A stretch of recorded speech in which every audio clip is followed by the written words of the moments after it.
Hi, everybody. Here's everywhere today. Okay, so just me for a while. Shannon's going to be over eventually. Have a couple things to do. I got to finish up the Wolfman from yesterday. I got to knock out some Gravedigger hats, which is just the band and the tombstone at this point.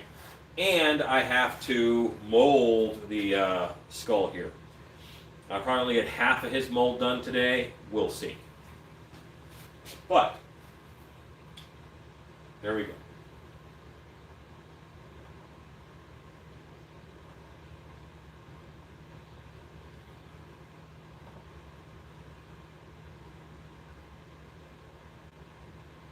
I mute.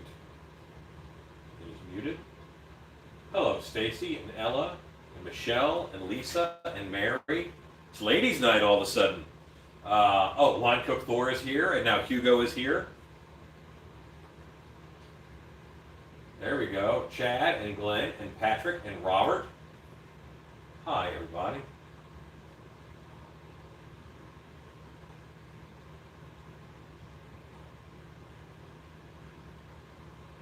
And Jerry and Johnny Andrew. Hi, guys. Hello. Shannon's not here yet, but she will be.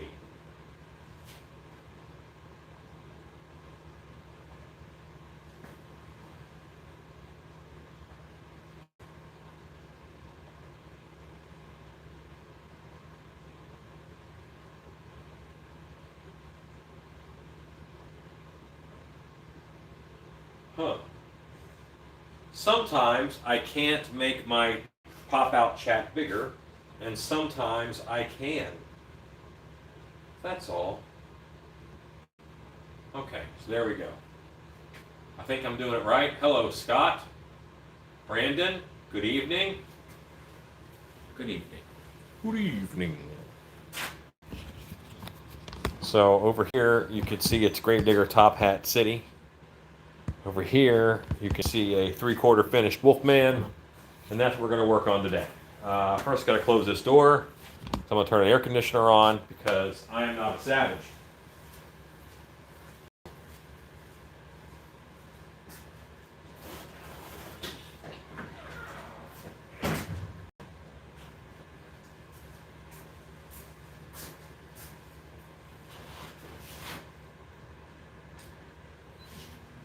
Okay. You might also realize that I'm wearing a back brace today. That's because my back has been hurting me lately, and I remembered that they exist. So now I have one.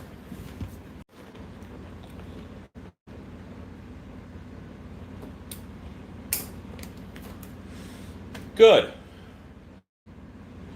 Good. Well, Brandon, I told you it was there. I told you I did a live on it. You can figure it out. UltraCal 30 is a type of plaster because they're both gypsum products. So, yes, they're similar, but it's not the same. Plaster of Paris is garbage. There are some things that it works for, but not many, and just get yourself some better plaster. Why do you hate yourself? I think it's just time that I'm spending on concrete here in the shop. At work, I moved around a lot, and here I kind of plant and do a project, or I run around here on the concrete and do a project, but there's not a lot of sitting.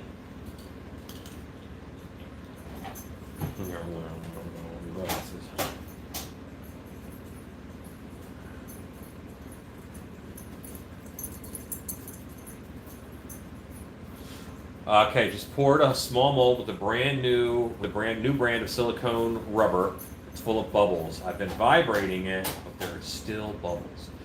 So a lot of silicones are meant to be vacuumed or put in a pressure pot because they know they have bubbles in them, and a pressure pot is kind of the best way. Harbor Freight sells a good paint pressure tank that is very easy to just cap off the end or whatever and turn it into a pressure pot for casting silicones and resins. Or, I don't know how you're pouring them up, but are you doing a real high pour method? And that concept is you are as high up as you possibly can be, pouring into your mold with a very thin stream, so that any bubbles on the way down will pop. So that is a pouring method. So there you go.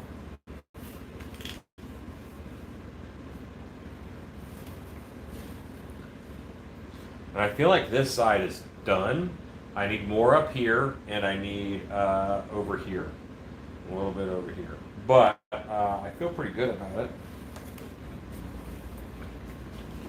There's always going to be a booger. I said a booger, but this is a hair clot and a booger on the end. There's my booger.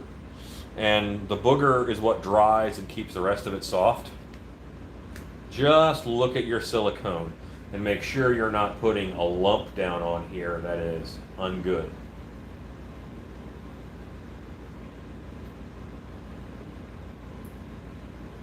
Ungood is a real word. Maybe it's a Texas word, but it's a word. Now, Microlaster's on. Okay, good. You did a high pour, you did a small stream.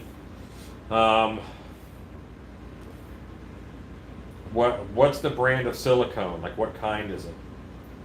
Because it may need to be degassed. Hello, hair stick. I really didn't think about this before I just sat down and started doing it. But I see all the things I need nearby. That's good. Even this little hunk of hair that I'm using is one I cut yesterday. You did high pour, small stream. Okay. Yeah, tell me that brand, so I don't make that mistake. I mean, I've used several different brands, but you know, it probably is just a silicone that needs to be degassed. I hate to say that.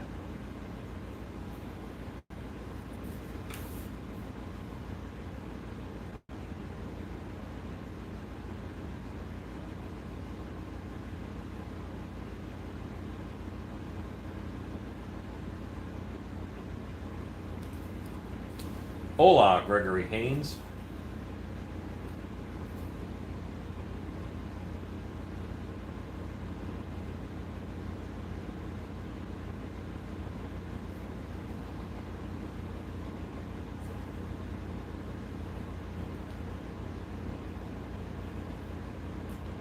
Okay.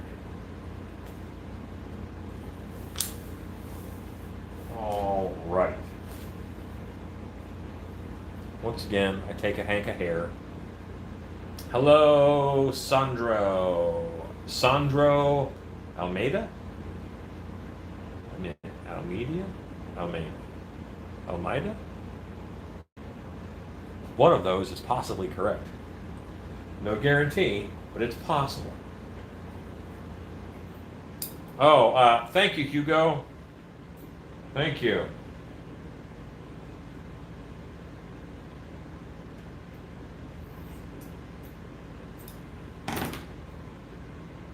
Okay.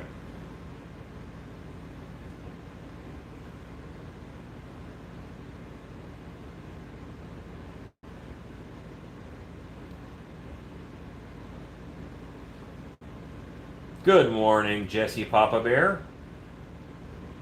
So one of the coolest things that I think about all these lives that I'm doing is how you guys have really formed a community. It's nice. It's nice, and I was barely a part of that. You know, I'm just a vehicle sometimes for y'all to hang out and chat, and that's cool. Don't mind that at all.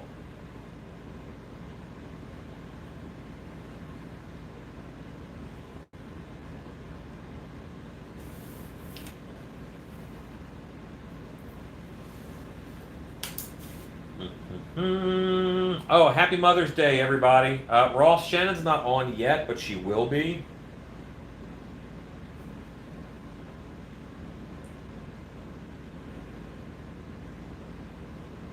I think I let the shop get too hot today. I didn't have the AC on.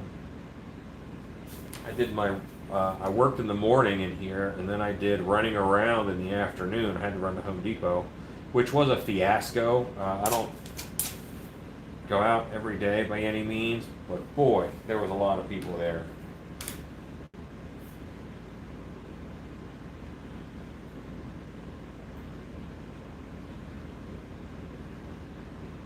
And you know, that just cements in my head, when the haunt opens back up, we have to make sure that we do it right and that people feel safe. I would not have felt safe unless, if I had not taken things into my own hands to keep social distance and whatnot, I wouldn't have felt safe, because Home Depot wasn't doing enough of it.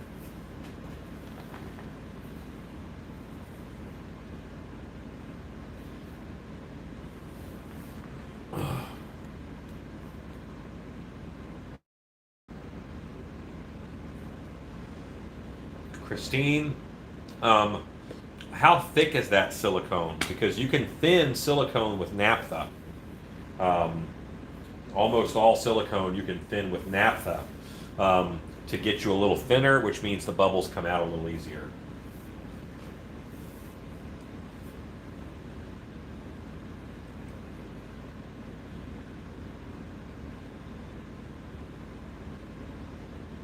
I think that's pretty even. What do you guys think? Are the cheeks even? Or is the hair higher on one side than on the other? It's like me, like my beard is never even, so I don't mind if it's a little bit off, but if it's crazy, what you guys say, hey, that's crazy. Sandro, no. What I use to put to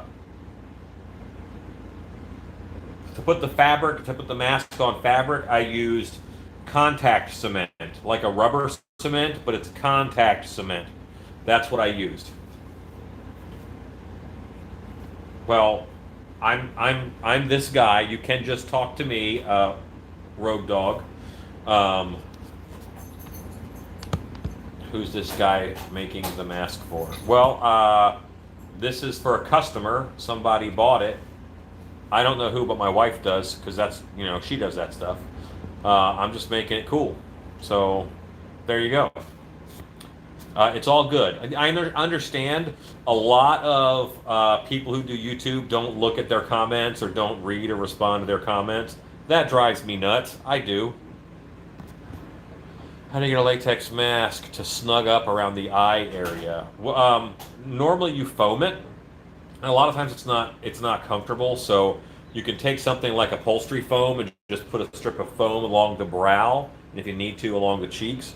Or there is a product called Mask R Aid, AID, that will allow you to. It's like foam glasses that you put in to the mask, and then when you put it on, it seats right there.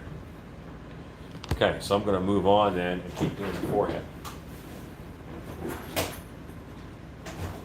Hold on, you have to witness the desperation that is Cheney trying to get in the dog door with the cone on his head. Cheney, I'm coming. He's been smacking his head against it because with the cone on, his head is too big to fit in the door. Come on, Cheney. Poor boy.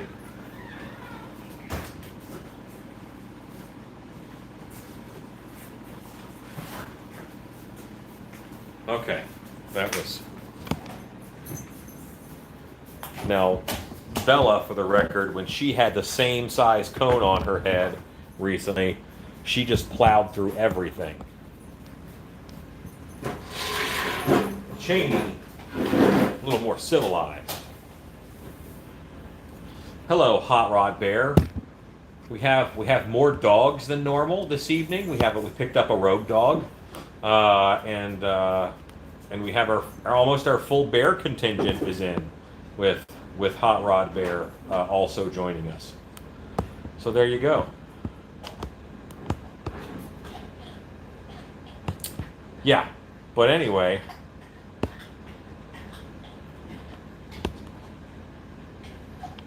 All right, so I'm going to leave it if it's that good. Yes, Mask R8 is pretty miraculous as far as the products go. I have a whole bunch of them out in the booth building.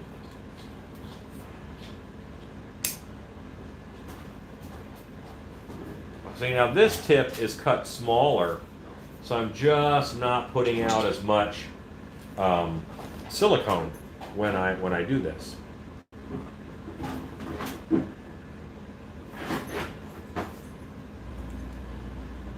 Yeah, he was neutered Tuesday, and by Friday he already had infected stitches because he is a crazy hound dog. Actually, he was licking his stitches, which, while it sounds like a blast, apparently it's a no-no. Hashtag stitch licking. Da, da, da, da.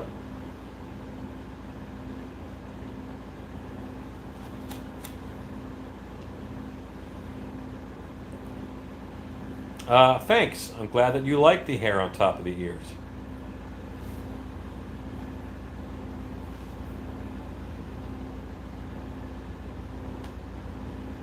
And now I'm putting on much smaller bits of hair.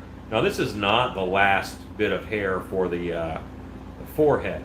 So this won't be my final hairline. Any hairline I do right now, I know is going to be covered by the stuff underneath of it. So I'm not too worried about it, but it's good practice for me to work on this hairline and make it look good so that when I get to the hairline down here that is the final, I know that'll look good.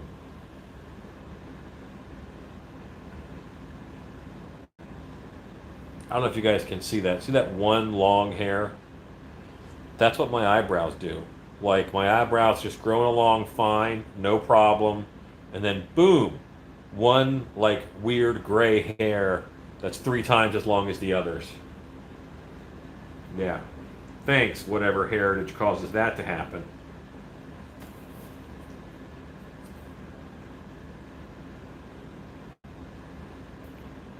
Truly the definition of wild hair.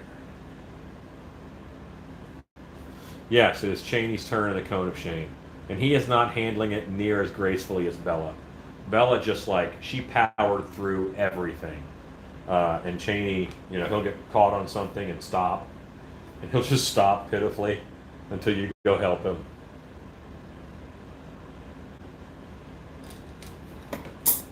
Ella, I wasn't encouraging Big Dog's comment. I did chuckle. I thought it was funny, but in general, it's a good idea not to encourage Big Dog.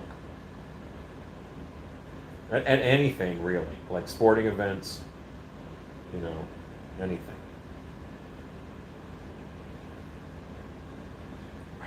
Aren't I so supportive? 99 problems and a cone ain't one. That's right.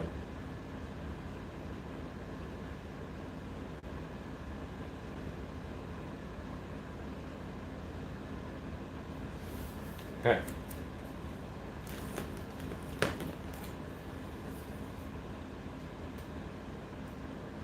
And I'm tapping the ends of the hairs into that silicone to make sure. And now, but I do get a little bit of a buildup of silicone. But if I just spread that out, it just looks like gloss. It's a little glossy, but it doesn't look weird. Looks like hair gel or something if I'm not careful.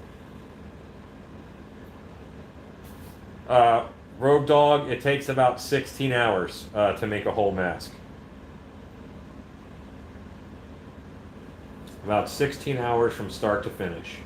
Sculpting, molding, cleaning, pouring, pulling, painting, trimming, finishing, hairing, and whatnot. This is probably going to be a 3.5 hour hair job on this guy alone.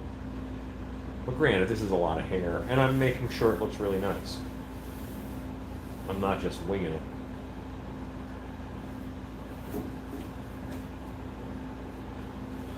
Below the, is this the right ear? Well, this is his right ear. I don't know if it looks like that to you. Down here, I see plenty of hair. This is his ear lump, right? Like that's the lobe of his ear. That hair makes it look a little weird, but that's the lobe of his ear.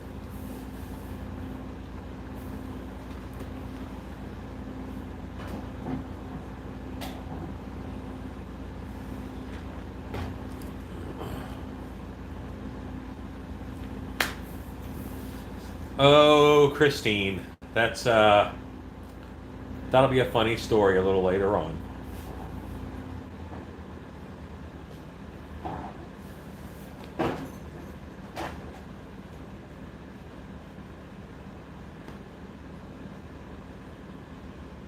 Probably poked the orc, and I'm going to remove your head.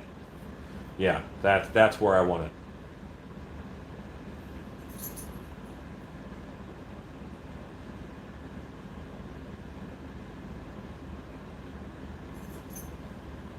Okay. All right. Now we are in the silicone zone. And I might be on the end of that, you know. I need a little bit right here because the other side has a little bit right there.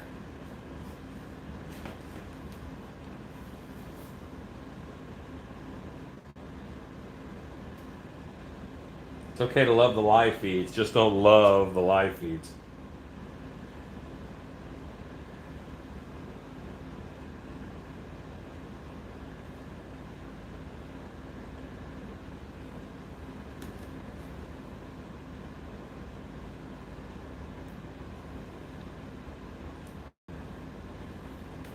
There we go.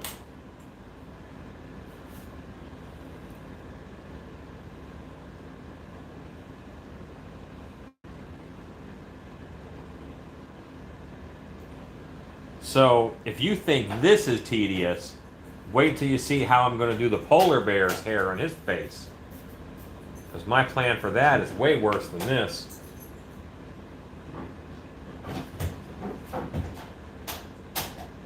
You guys can hear that bumping around back there. It's Cheney trying to get back in. That tells me is he found his way out.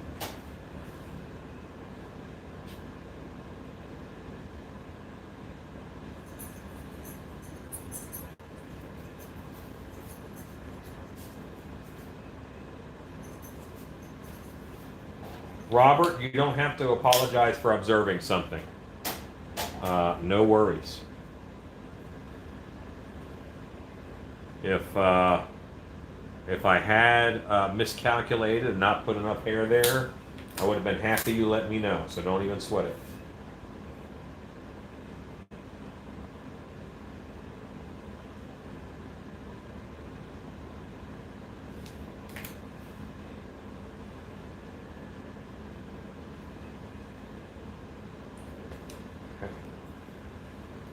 Now these guys are a little long.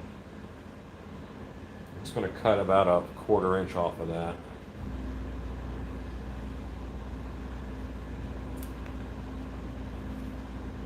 Thank you, Michael. Luckily, you have a lot of silicone mold makers in the room, Christine.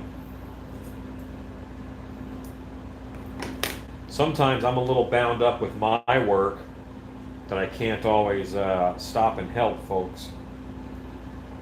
Like people's like, can I call you? No, I'm just like, you're on my phone right now.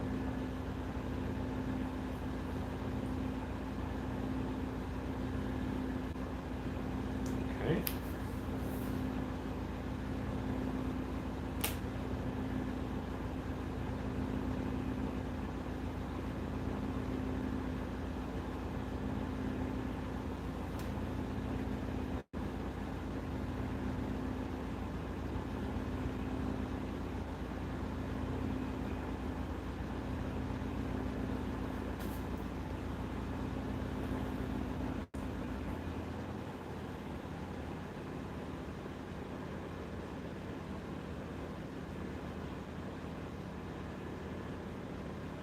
Okay.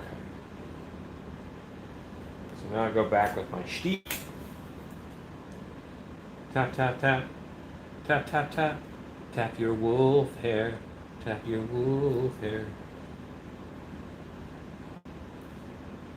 And slowly but surely, we're getting the right amount of hair on this wolf man. I'm going to bring it down through here, and I'll probably do some up to this part of the nose and up.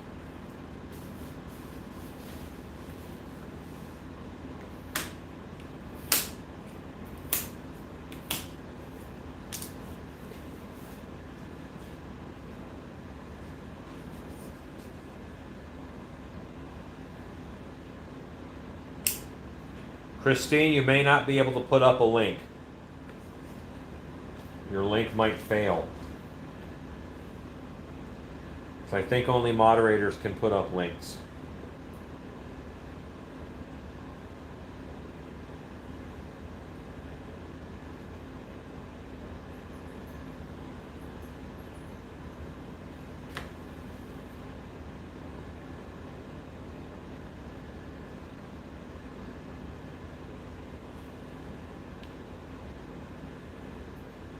You know, you kind of have to figure out how much you can move your hair around,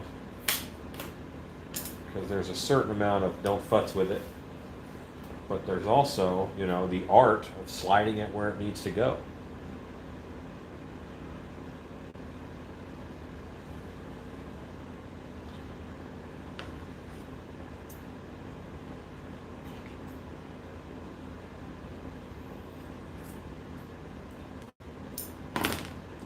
So also, I've been doing a lot of research on looking into making my own flocking gun.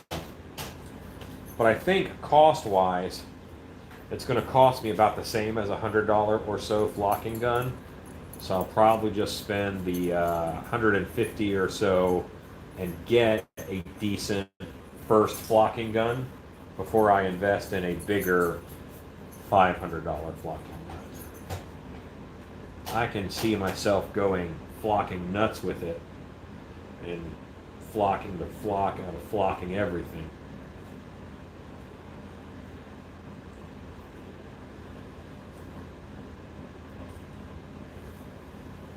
Okay, don't do this. Don't, because you don't want this on your fingers.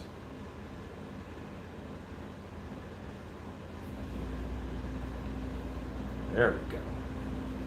Get out of there. And if you do that, wipe it on your hands. Good evening, Larry Hughes. Okay.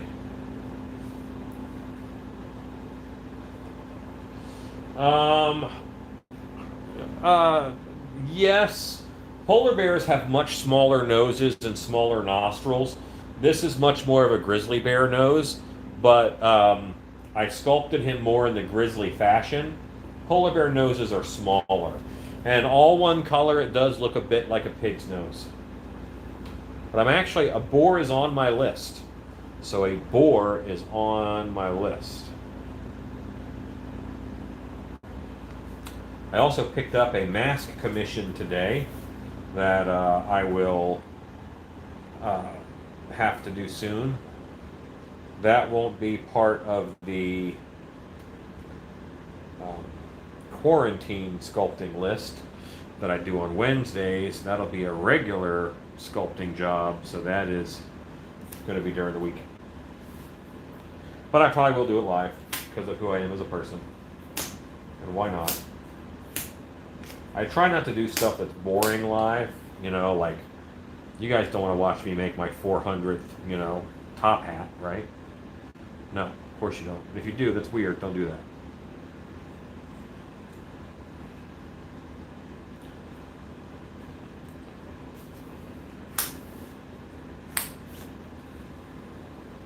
This mask here, this will be a polar bear, I swear to you.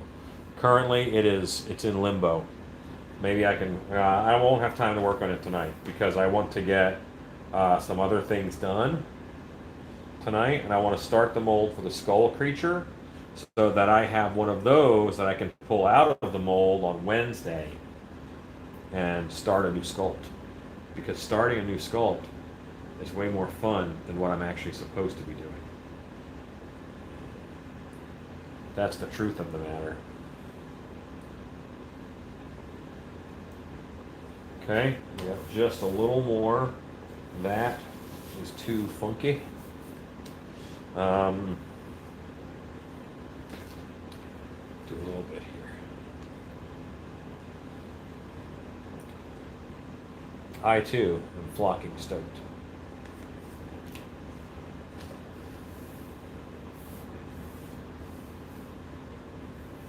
Well, what's going to happen is, Lisa, you see this, Lisa? I hope you do. Anyway, talk about clowns. I don't know where I'm at. I forget what I was saying.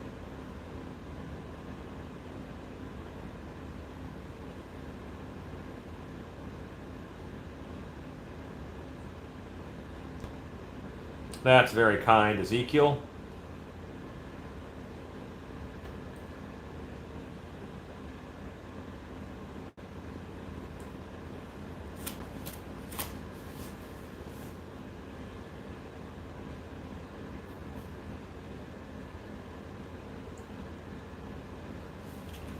Okay.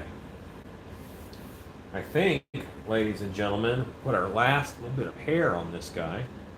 We're going to treat that hairline and look for boogers.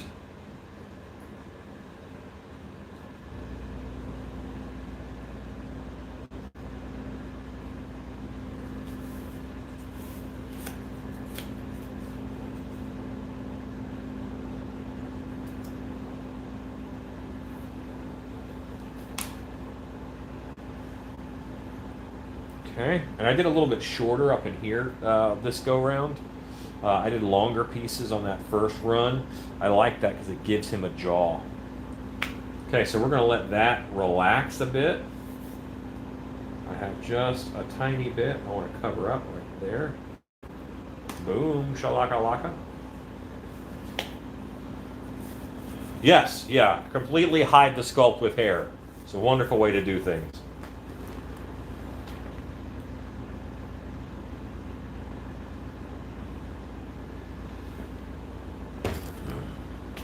Okay, now, this guy is going to dry.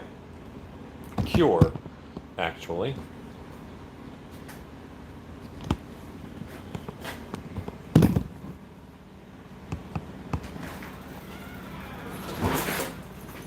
Wolfman is done. Hey, oh, he looks good. Thanks, White. Where you want? Same spot. So while we're here, you know what? Stanley had asked for drool on his grouch. He asked for that yesterday. So I will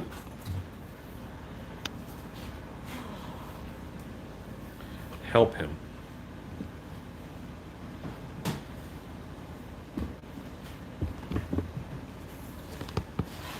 Okay, boom, boom. All right, let me grab the Gorilla Glue caulk out of the fridge.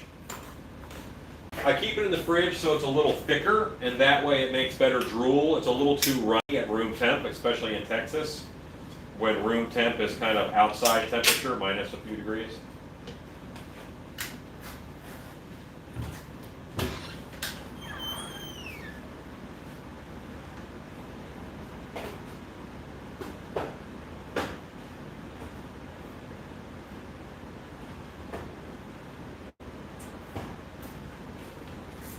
Of course I keep caulking in the fridge, don't you?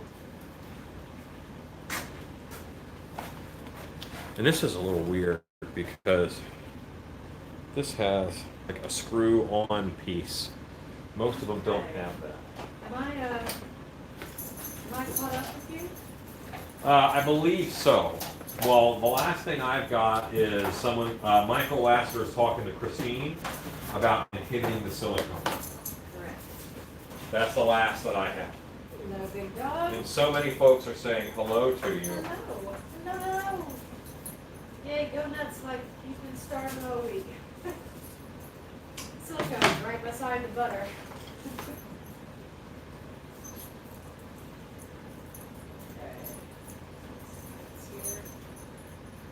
to be fair, this is the shop fridge.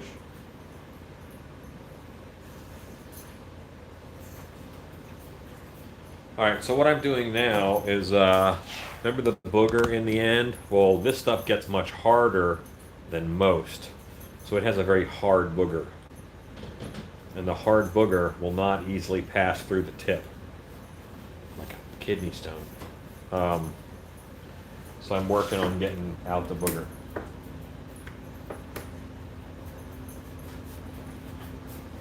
All right. Ta-da-da.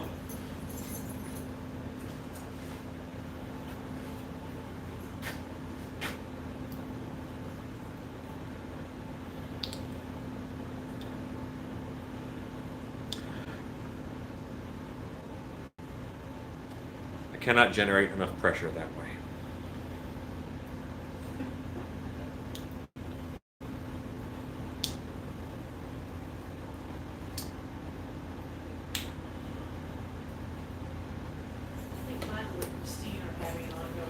They are.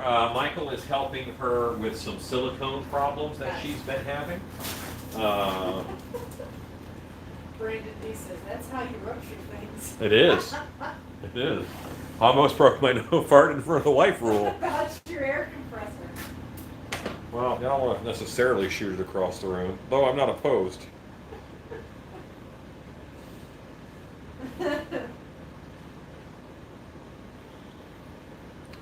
Okay, the Q-tip did the trick, pretty much.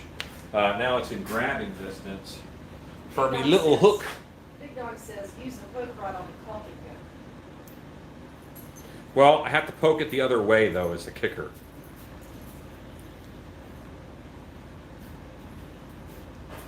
Hi, Yeah. I've seen every video you have ever made, but this is the first time I have caught a live. Oh, well, welcome to us. I hope you enjoy the live. Now, do you go back and watch lives, or do you only watch like the YouTube Wednesdays, like the planned videos? I would love to say that I'm smarter in one or the other, but that's just not true. I guess your back is still bugging you. Time for new chairs and stools. I ordered a new stool last night. Just one. I want to see how I like it. I miss the old version pig and mask a lot. I hope you can find a way to bring it back one day and mold an old one for the new mask or new skull. The new one is great though. I just miss that little big forehead. Yeah, the pig forehead flap was a lot of fun. But when Al sculpted his, he wanted it to be all one pig. Now see, this is lots of drool, but it's not as drippy and running as yesterday because it was in the fridge.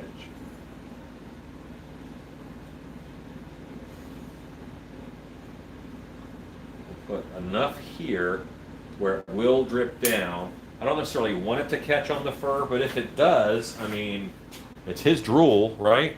Right. Tracy Miller is who's seen every video you've ever made, and the question, the answer was all of them. So I've watched them 7 times. Wow. Okay, that's awesome. Ezekiel, it is still Mother's Day here. Yes, it's Mother's Day. I hope the Swedish princess was treated properly. Yeah. Yeah.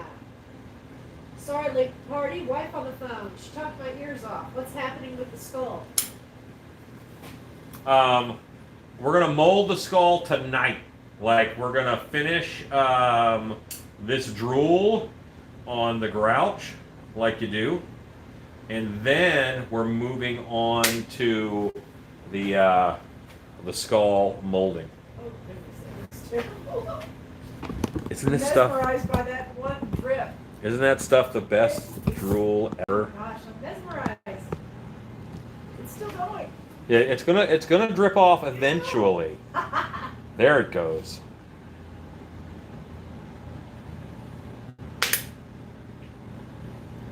But see, I just leave enough on there where I know it's gonna hit. Like, I put a blob right there, and I know it's gonna come down. because I want it to freeze in place. Hey! What? It says, hi, Alan. Nice rabid Grinch. It's Christy and SK. Oh, hey! Hey, newlyweds. It's those married It's people. those newlyweds.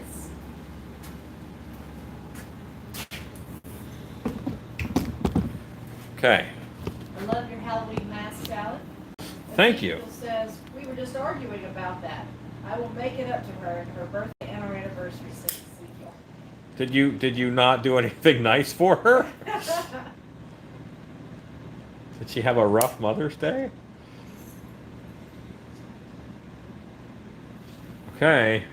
That So- was so cool. Very good. I put enough there. I know that that's going to sink on down, you know. And if I want to support it, I can kind of catch it in flight and run another bead up. There's an art to dangling drool, my friends. Let's see, and this one I can take because he's about to go. Let's lift it back up. Let's put it right back up there. Stanley said that's trippy. Well, Stanley, you want the drool? You got the drool. This is your baby. And what I'll probably do tonight is I will let this dry for a while, and then I'll come back and I'll do a second round, because this will get pretty firm, and then I can do a second round, which will be even more drool extreme, which you probably didn't know was a word, but now you do. That's pretty gross. All right, so this goes in the fridge, not the gun, just the caulking. Christine says you are a master drill dangler. I am a drill dangler. I'm a drill dangler, yeah. Oh gosh, that front one is just, look at that. Oh goodness, that's like alien drill. What kind of caulk is that? Okay, so this is Gorilla Glue crystal clear construction adhesive. Hello, spastic pug. Grouch drool equals gruel. Max strength clear construction adhesive. And it is very clear. That's my finger you see waving around through the tube.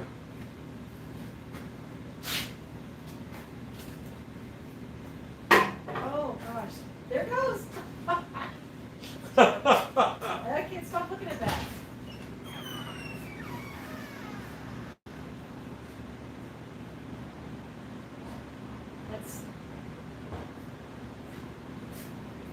There goes another one. I'm just going to leave it on him, okay? I'm just going to mold this over here, but I'll leave the camera on the grouch mouth. Oh, it's terrible. So you have to cool it for 24 hours before you use it? No, I just let it get cooler in the fridge, because I want it thicker. I don't want it to run like water, obviously, because then the drool would not be very interesting. Do you have your notifications on your phone? So it's not blasting your eardrums? I don't. Yes, I do. You do? Okay. Is there anything Gorilla Glue can't do? I'm discovering new uses for Gorilla Glue all the time. What brand of latex do you use for casting masks? Latex is, there's formulas more than there's brands. I buy the latex from Biddy Mold Supply in Texas. Hello, Hopses. Refined my ear from last night. Now I'm working on the other ear. Sweet. I was just telling me watch the movie. Oh, we watched Sweetheart last night, and my wife enjoyed it. Yeah, it's good. It's fun. Honey, you want this little plastic box? No. Okay. No. Okay. I believe you. Could you hit that with canned air upside down to freeze it in place? It's possible. Yes. Were you ever a fan of the sci-fi show Face Off? Yes. I always had a love-hate relationship with Face Off. I think everybody does. Had it gone on for a few more seasons, I probably would have applied to be on it because it just looked like so much fun.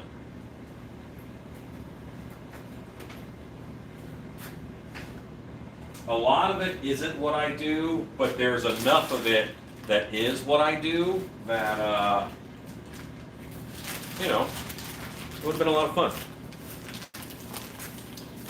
In the early years, I wasn't really interested in it simply because it was very geared towards film, and I'm not a film special effects artist. I am a haunted house special effects artist. Waiting for Mask Day on Sales. Is that what we're gonna call it, 1980? They love that skull. The skull is coming. Ninja says that would have been cool to see. It looked fun. I mean, I have made full monster costumes, mask and all, within the time limit they gave them on the show for sure. So, that's. And now, many seasons, there was a show. I was like, okay, that's the week I would have went home. But like the last 2 or 3 seasons, I was like, I might have hung in there on that one.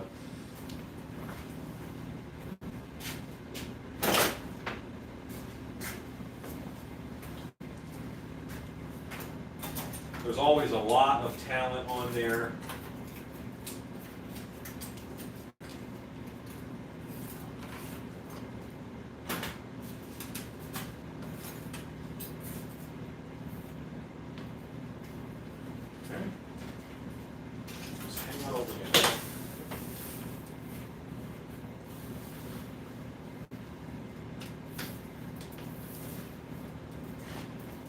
There are dustpans and tools for this, but no, I use my hands because I'm a mook.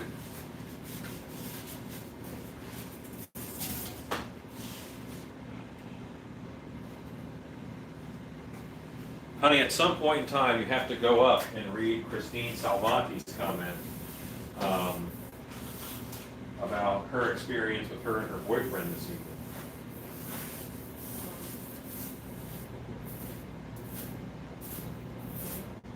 What mask would I use to protect against damp or thinner? If you happen to know any safety precautions, So on the can, it tells you what kind of filter you need in the respirator. But you need a chemical respirator. It's not just like a dust mask. Very much a full respirator with the appropriate filters in.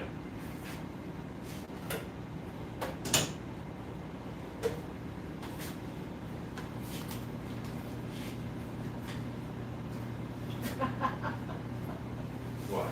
I'm reading Christine's comments. About her boyfriend? Yeah. Phil Yeah. just has to take your stuff last year's. Oh, thank you, Linda.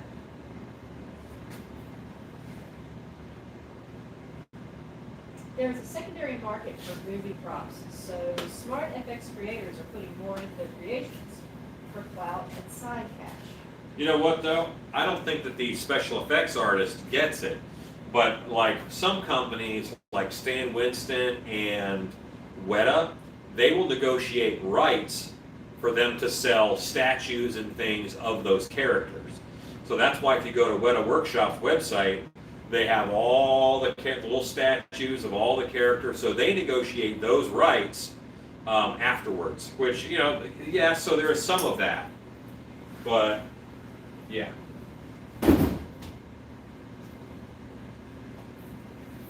I really should clean off this whole table. But I'm not going to use the whole table, so why would I?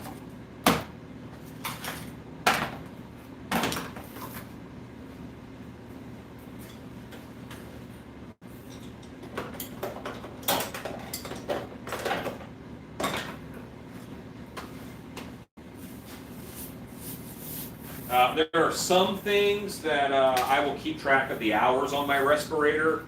Am I doing it right? No, but almost nothing is single use as far as filters go. For me.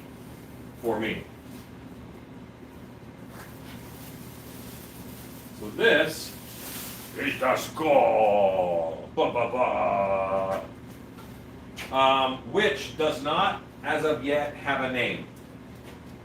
So why don't we get him named tonight as part of our festivities? Wife, you got to find somebody who is going to catalog all of the name recommendations. You guys have seen the sculpt, right? Might be a little closer.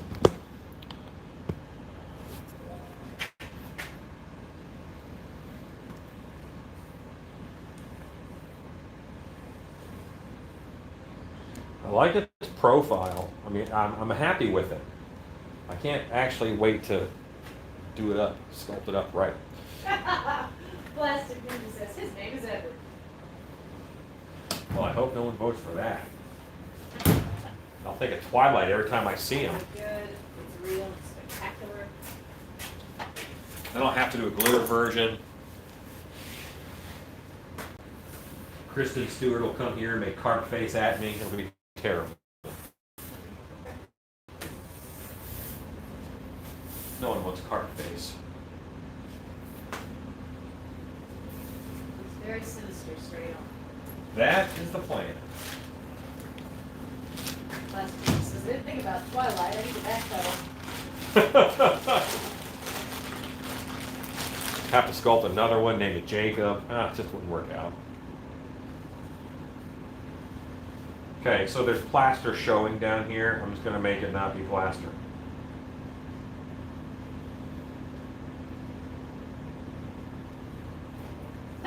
Hot Rod Bear, it looks like a Tracy. Looks like a Tracy. 1980 says, Skidmore Osseous. Stacy says, I'd be the one making the glitter version. Ford Lord. Here come my suggestions. How about Eduardo instead? So, who is the person who's going to catalog the suggestions? My wife doesn't like putting people under pressure, but I certainly don't mind it.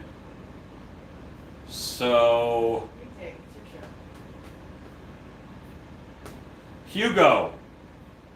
All right, Hugo, listen. Your job is you have to catalog, figure out what all the people are recommending for names, all right? You have to listen to those recommendations, and then you're going to pick which name it is. Most people kind of pick a couple and then vote between them. But if you want to flat out dictator it and say, of all the names I heard, this one is the coolest. Now, I do get the power of veto, by the way, because, well, I just do.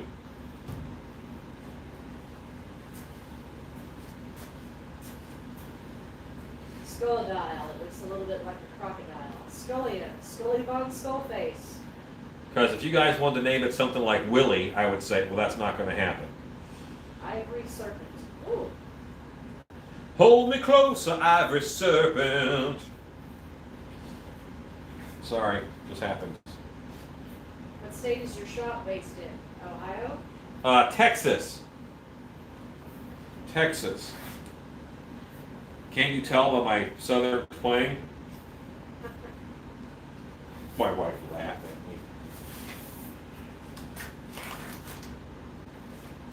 I wonder why Alan never picks me to be the name decider. Plastic Ninja, you are just setting yourself up for the next You one. know how many sculpts I have to You do? are it, Plastic Ninja. You're next. Dark Lord, Skeletor.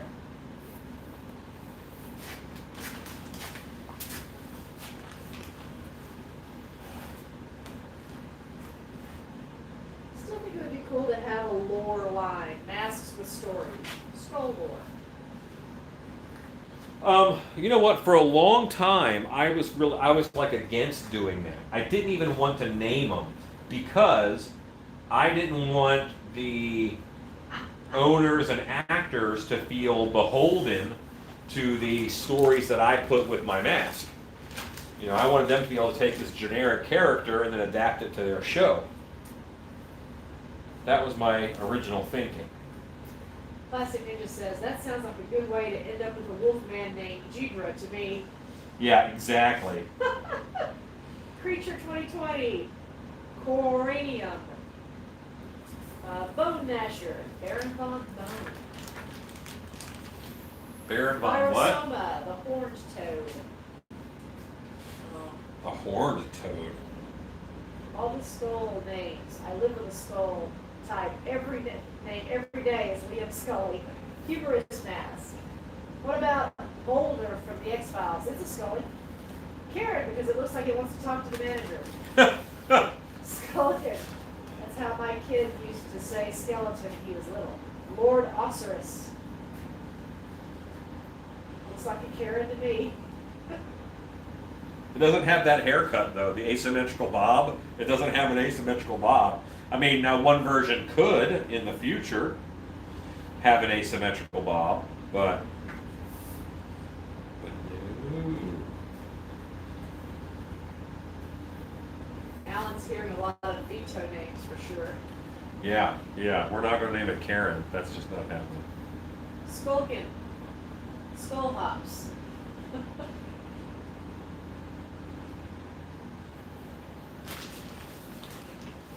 Now, have you explained to Hugo what he has to do? Is he having to? Hugo, what you have to do is decide on a name for this mask by 7:45. So he gets to choose. Right, Hugo chooses. Now he can do it by voting, or he can do it by just listening to all of them and picking the one he likes. All of them are legitimate techniques.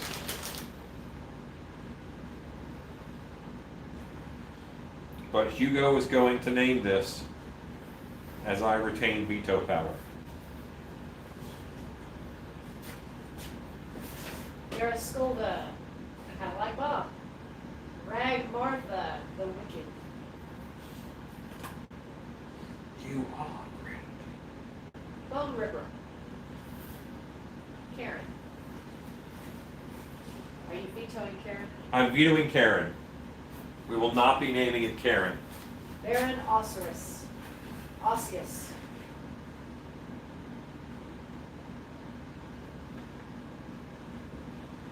And you know what? I don't know if, I don't even know if memes are like worldwide, you know, like, because Hugo was in Brazil. I don't know if he even, he's like, why are they saying Karen? Like, what the heck is that? Like, I don't know if people in Brazil have Karen memes, because they probably don't have Karens. We have a lot of Karens here in the States, so. Cranium, Crusher, Lord Death, the Skeleton Killer, Lizor, Cellmog. It's very reptile-esque, I imagine reptile.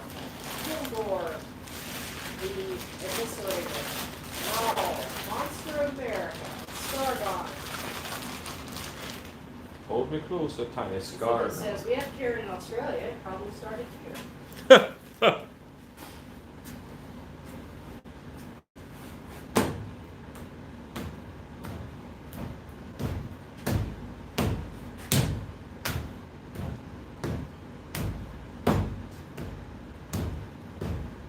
Bulbasaur. Oh, that sounds awkward. We lived in Florida long enough to see Brazilian Karens.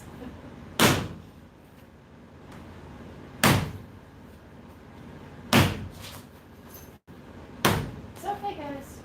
It's okay. I'm making noise. But it's the noise of progress, Cheney. No need to worry your head.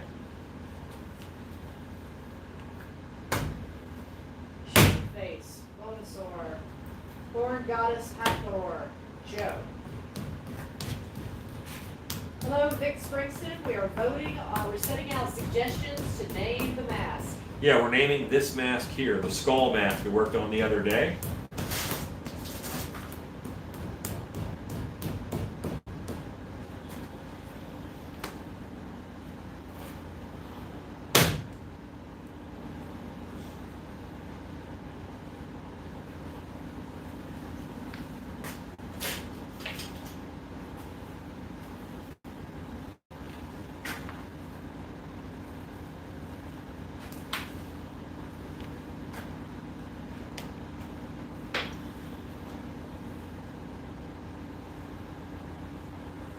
Necrocranium. Neat. Necrocranium. Dun, dun, dun, dun, dun, dun, dun. Incisor. That's cool, Rob. I like that. Which one? Necrocranium. Incisor. Narg. Incisor. That's a type of tooth. Baron Osseous Lislor.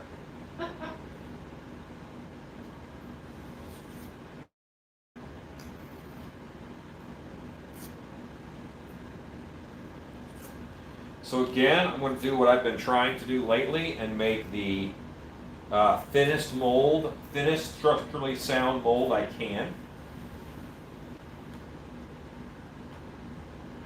The Baron von Karen. You guys.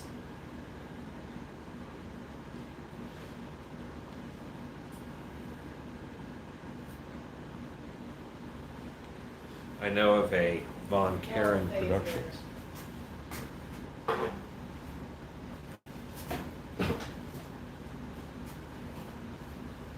Myron from accounting, that guy. Rip Myron Fang. from accounting. Rip Fang. Oh. Cameron, the great Duke of Hell. Duke of Hell. Duke of Hell. Littlefoot. Oh. Okay, so one of the challenges that I'm going to have here is that it's a skull, so it's actually pretty tight to the head cast. And I have to make sure, there's also a ton of detail in it. So a mold wall could easily just like obliterate a lot of the detail.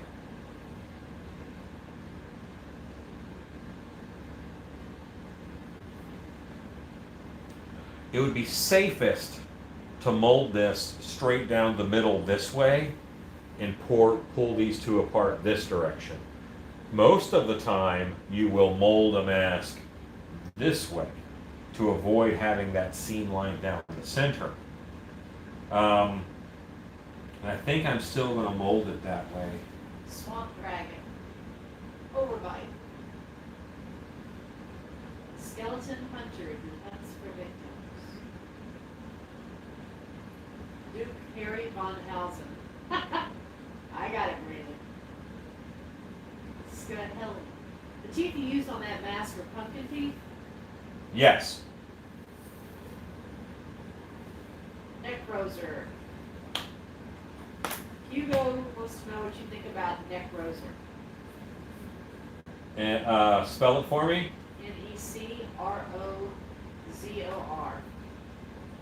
Necrozor. Necrozor. Necrozor. I don't hate that. Hydroskull.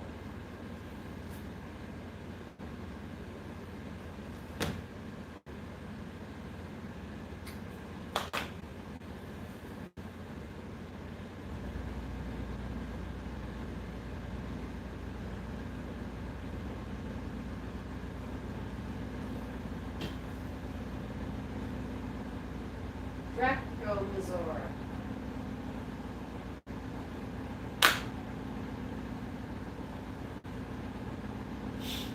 So I have to be up here on the top of the head. Like I know that. I know that this wall has to be up there.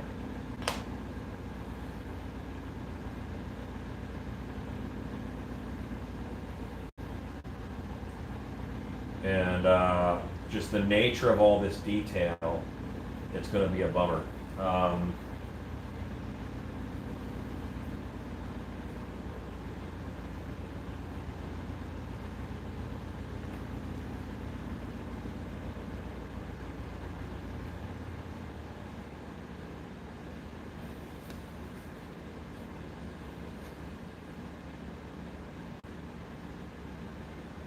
This is one where it would be much more pleasant to mold this in silicone.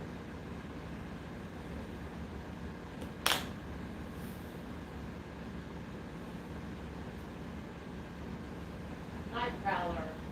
Beelzebub. Benevolent Biter. Reptilich. Drazophil. Drazolizard. Spooshak, Anita Skin, Captain Fleshless, Anita Skin.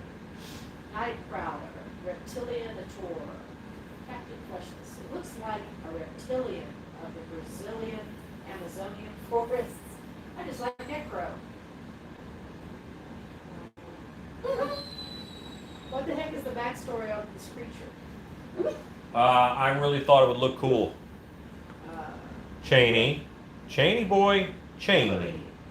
Drax the humanoid, Skullgator, Gloom Crawler, Gloom Crawler is kind of cool. cross between Snake Lizard, Dragon Gator, and Gar. Frenzofoid.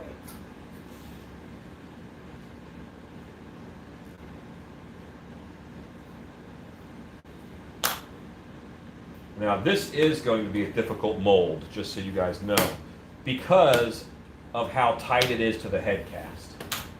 And I have to make sure that I have room to get this clear. Schulzoid, Frenzofoid, Dracolich, Skullzoid. Now see, a Dracolich is a creature that it already is a creature, so I wouldn't want to do that because someone might be disappointed that it isn't actually a Dracolich. Skin Cave, Nightmare. What's the recommended tool to clear bubbles from silicone? Hitachi or wand or some other? Read that again, slower. What is the recommended tool to clear bubbles from silicone? Hitachi, wand, or some other? Well, most of the time you just use a pressure pot or a vacuum chamber to degas the silicone. That's the way to get bubbles out. Now, I have seen people inject silicone in to fill big bubbles, but that's not a normal application. Nightmare, Skull Fear. Moon Crawler sounds like a little nightmare to me. Also, I started to mold the front of the face again. I do that every time. So now I need to set up and make sure that I'm molding the back of the head first. Nicotine, Lamprey, a vibrator, underbite, meathead, Skeletor. Honey, just so you know, a vibrator is to get the bubbles out of silicone. It was not a name recommendation. No, that's what Christine said. She might. Yeah, well, I know, yeah, I know, that will get the bubbles out of silicone. That's how she was trying to earlier. Yeah, well, I mean, you vibrate a mold to get bubbles up to the surface, yes. Silicone's just so viscous, it's tough. Tetrapodlich. I like Gloom Crawler. I need the help of friend, Alan, in this difficult and honorable task. That's Hugo. Well, Hugo, I've appointed you. You can always appoint someone to help. Gloom Crawler is growing on me. Has skull number 6 been suggested? No. Bone Hunter. Gloom Crawler.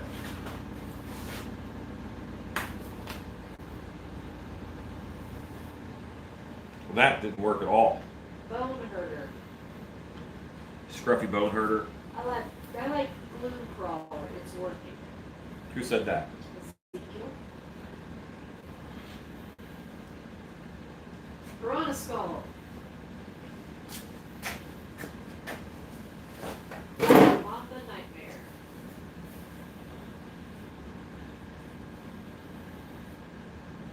Okay. Press F to pay respects to the bottom of the mold. So he is leaned back a little bit this way. Skull Fang.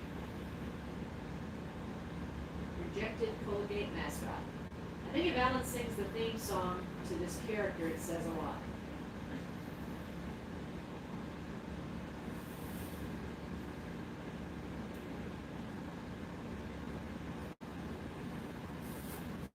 Can't tell you guys how often little songs like that pop in my head and I don't sing. Colgator. Is he a toothbrushing mascot all of a sudden? Rejected Colgate mascot. Duke Rambone. Rambo.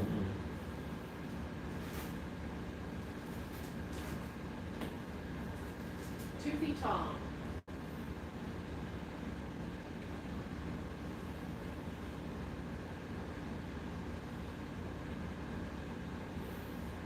Say siento, say sentences, says Jen. So Hugo, are you appointing someone to help you with this? Are you appointing like a committee of threes? There's a tiebreaker? What are you doing? Because you have, looks like about 10 minutes. Sly Rambaki.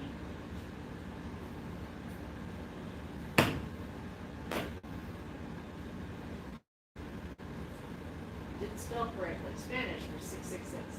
That's how we know Alan doesn't indeed have schizophrenia. He makes the distinction to not seeing 100% of everything that pops into his head. Duke Rambone could be a vibrator. Hugo is on his own.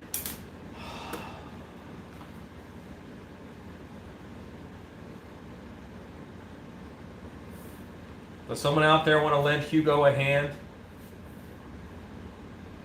Ravenous. And Hugo, are you tapping out or just saying you want help? He's thinking.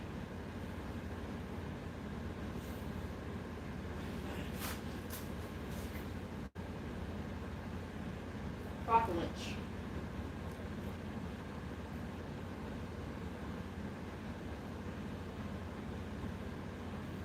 Ezekiel says, Hugo, gloom crawler, make the call. It's easy.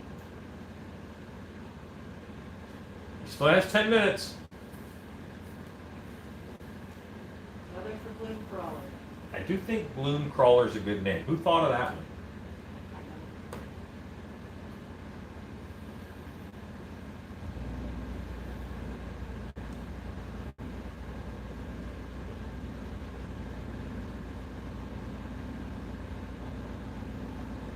Ellis Fire Club. That's a good one. Dirty gloom crawler, necro crawler.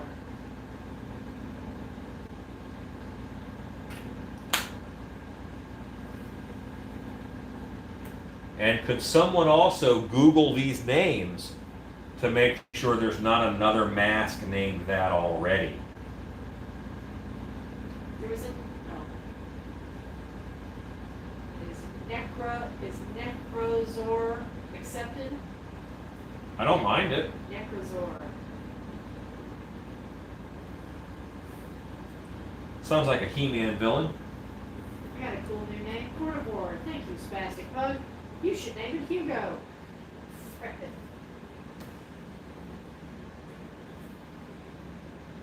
Blue Crawler. Masked Baron Osius. 1980. He's pushing that up. Osius. That's a real long name. The Mask of Baron Bone.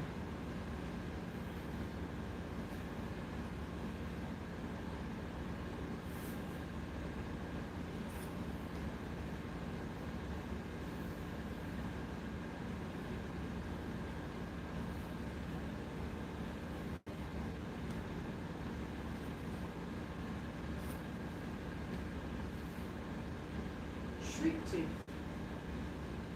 Shriek Tooth? Shriek Tooth. I kind of like that too.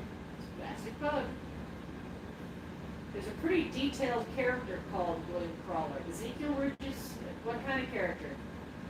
Like a cartoon character or a fictional character in a book or something? There's an artist named Necrozor. Navy Bones. Aporphis.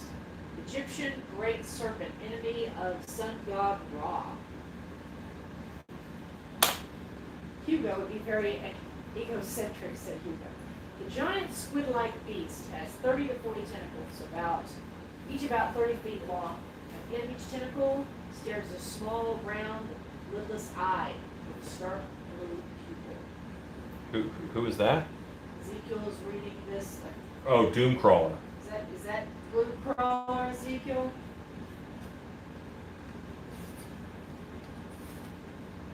Heloderma for the genus of Gila monsters. There's Necrosaur something on DeviantArt. Blue crawler looks like it might exist in D&D. Yeah, I think there is a D&D in Blue Crawler. Shriek-tooth sounds like a banshee vampire. Ezekiel continues. The creature's glossy flesh is inky black with slightly paler underside, centered upon a vicious-looking, monstrous-sized hooked beak. Blue crawler has a copyright. Okay. No go on the blue crawler. That's right. But Ellis Fire, that was a cool thought. Yep.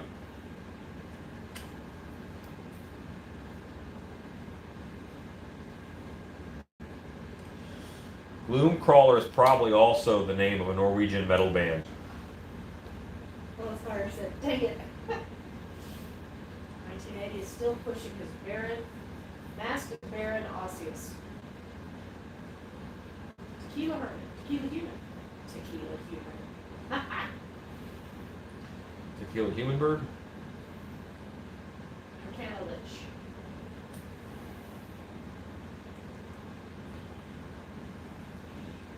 I'm bringing back Scargon or Ripfang.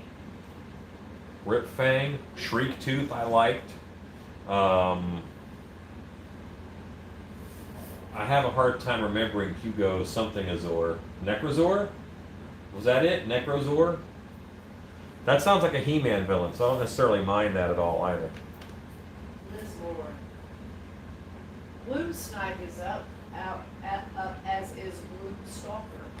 Bloom Straker, sorry.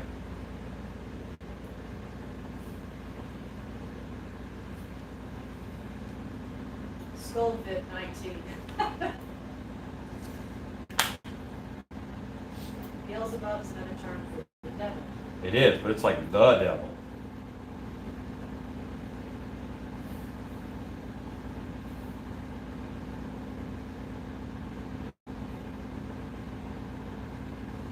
I'm gonna stop at Shriek Tooth, because I don't think I can do any better in this time limit, says Spastic Pup. Alexa, what time is it? It's 7:41 p.m.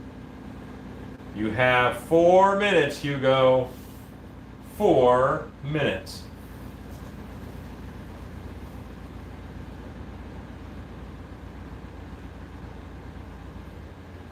Rapscallion.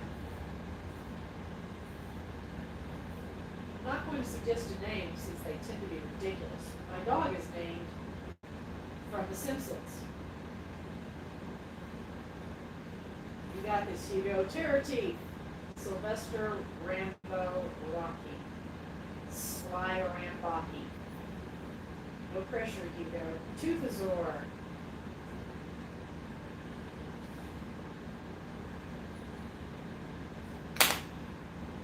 All right, so here's what's happening and why we're moving part of the wall. I just did a little probe test, and if the wall was back here and it's tried to pull straight back, I would run into plaster here and I would not be able to get it off. It would be locked. So I'm going to run the mold wall down this ridge, which is higher than this bit of plaster. So that way everything on this side can go free this way, and everything on this side can go free that way. And then I'm going to test it over here.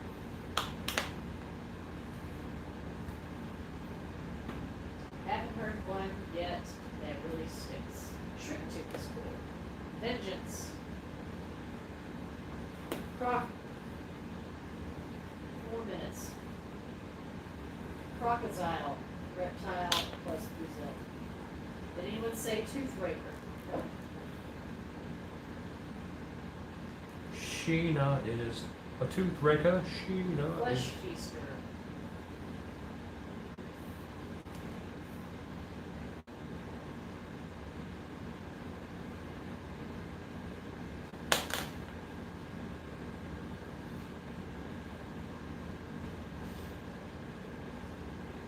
Lockjaw. Nightbreaker. So it doesn't matter if the walls are curved. No. Snaggle jaw. As long as they won't cause a lock. What I was doing before would have caused a lock. Yay, coffee and monster time. Liz Lore, the bone demon of Necro World.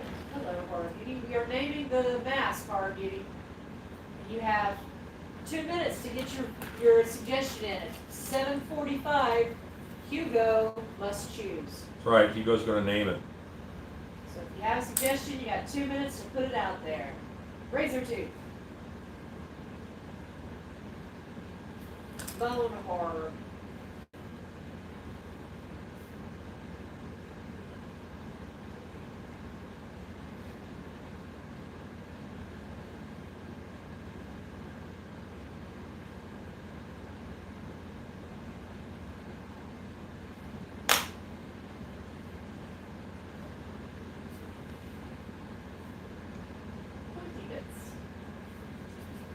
May just add the bone demon as the surname.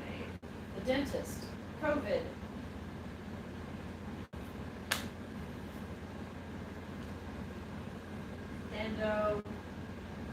Nano Donita.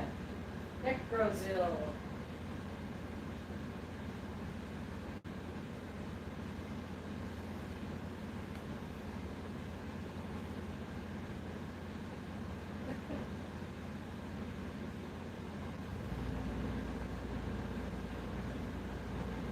Severum Drowner.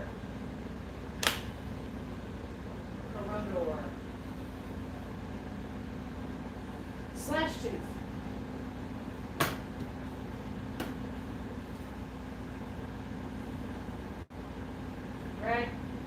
Dragon Bone. Biggest toothless.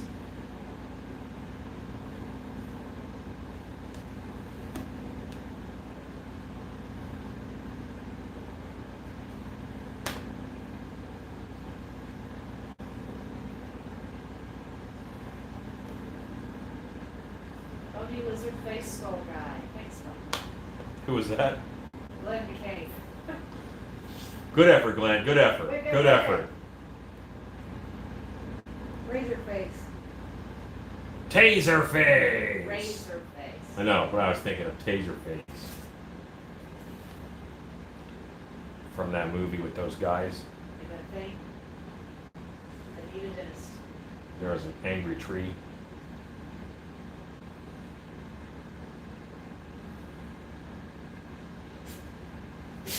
The squelcher. Squelcher? The squelcher. Guardians of the Galaxy. Nobody liked Toothbreaker. I'm not opposed to Toothbreaker. Like I wouldn't say no, veto, like right off the bat. Guardians. Good old Chrome Dome. Gavaride. Silent Scourge. Just saying, I learned a lot by watching you guys. My daughter is into cosplay and wants me to cast her head so we can make masks for her. Okay.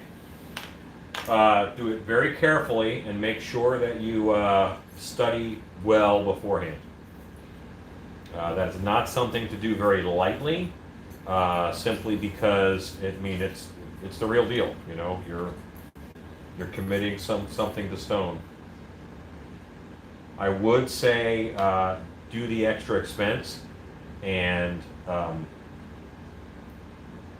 cast it with silicone.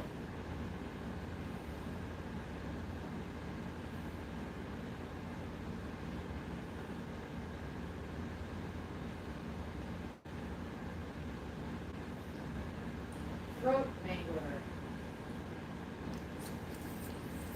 Throat mangler? Throat Mangler.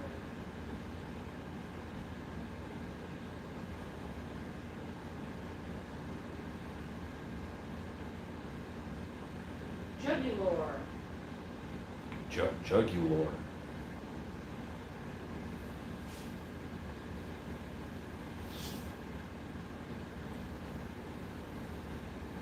All right, so now I got to check over here on this side. I'm pretty sure it's the same situation. Tooth Lore. Skull Cap Mega Dalida. Sounds like a adult thing. Demons would enjoy ICP.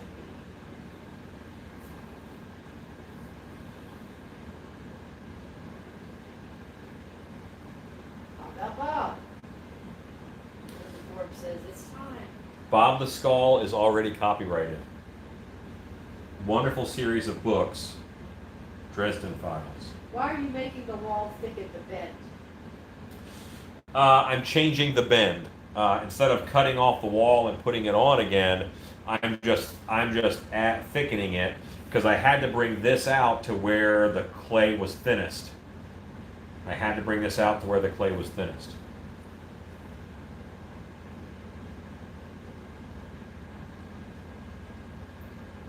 And I think I have done it. But this is not an easy mold to make, and I'm not going to take it lightly.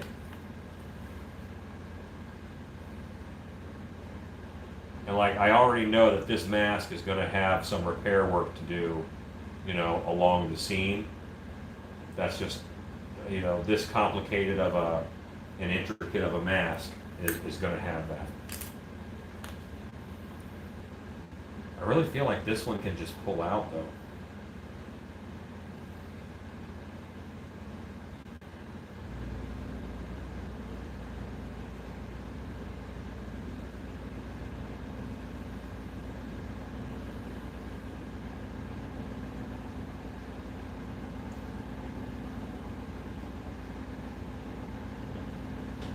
Named my son Dresden after Gary Dresden.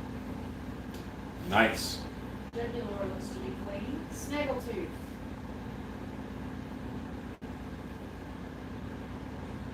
Mangletooth. Mangleless.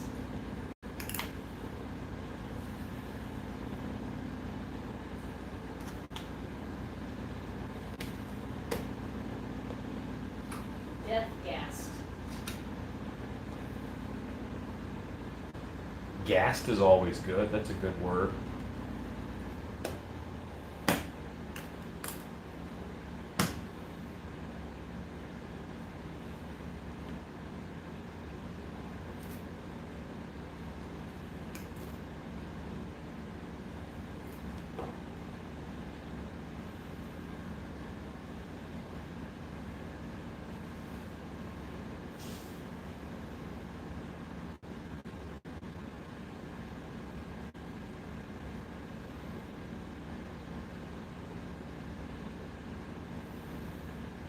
Yes, it's not really about making the wall thicker.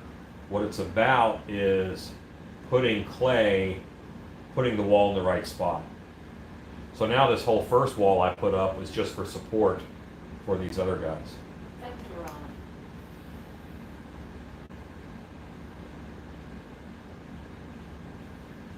Hepta what? Pectoron. Heptaron.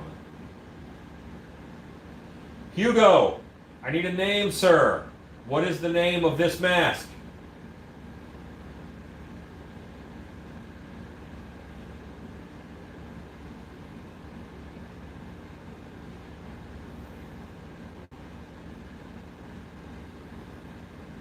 Hugo says, ah! Hugo. Nicotine. We discussed this.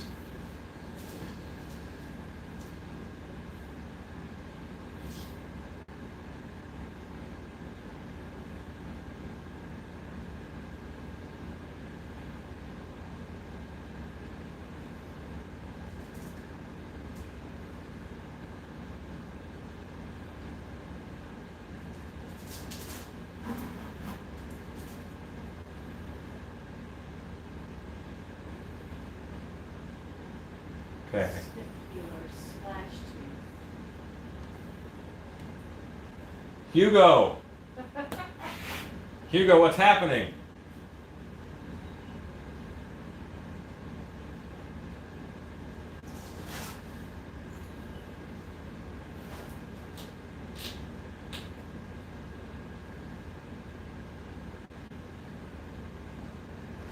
Mangletooth, Hepatron. Tony, it's not going to be Karen. Hugo is slowly shutting down. Yes.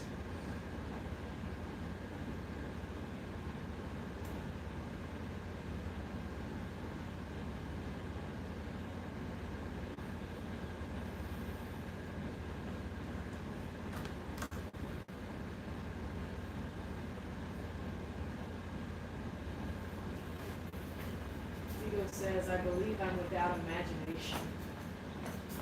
Well, Hugo, you have wonderful suggestions. Read back through the suggestions. And the next thing you post should be the name of this mask.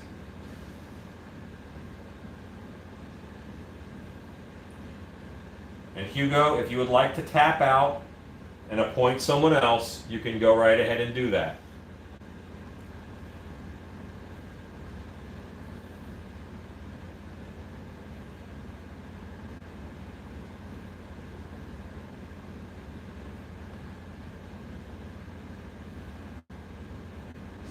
Find it out.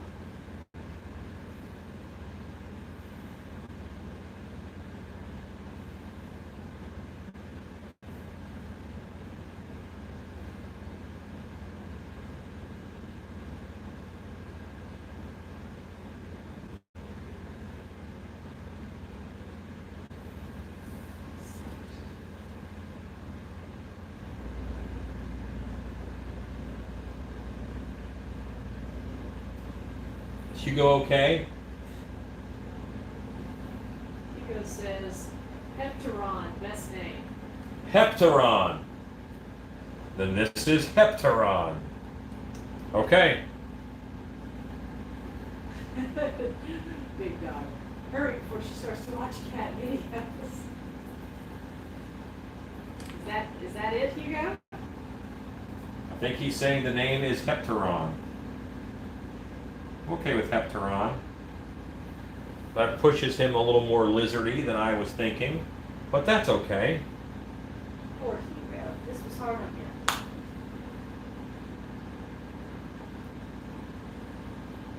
This was hard on him, but you see that we are without mercy. Heptaron.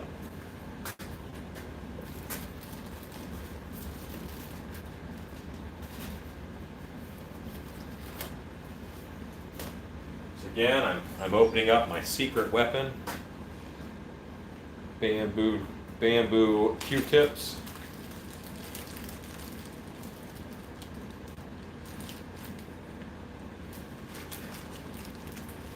That is way more than I'll need, I bet.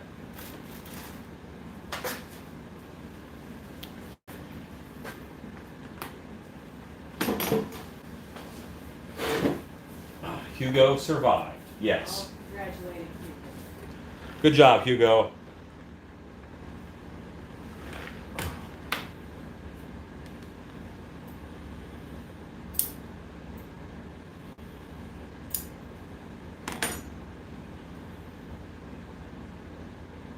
Then we had a drink.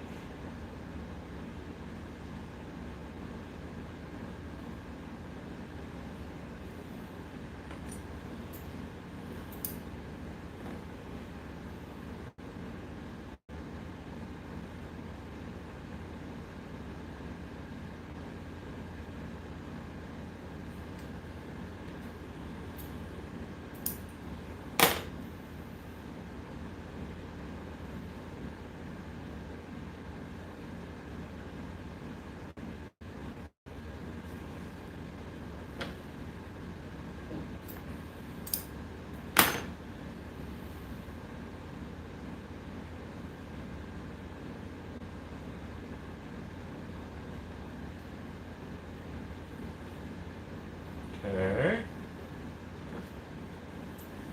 Has anyone bought the first Heptaron? No one has as of yet purchased a Heptaron. But I did not know what to call it if I sold it before then. So now I know.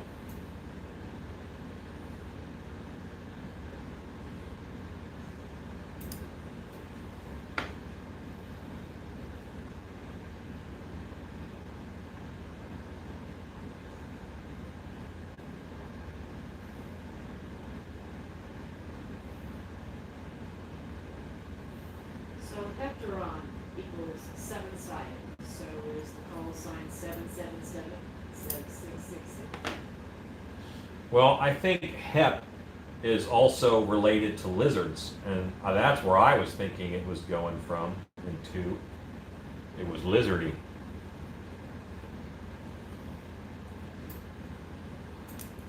So these pins I'm putting in just to keep this wall from moving on me as I apply pressure with plaster. Definitely going to make a ultra cal mold for this. I have to watch out for what do I have to watch out for? Well, I have to watch out for air bubbles on this. All these ridges could trap air. So I'm going to do a real small batch kind of at first. And I have to make sure that my mold wall itself isn't going to cause any problems. Good evening, Jim Obitz. Hey, Jim.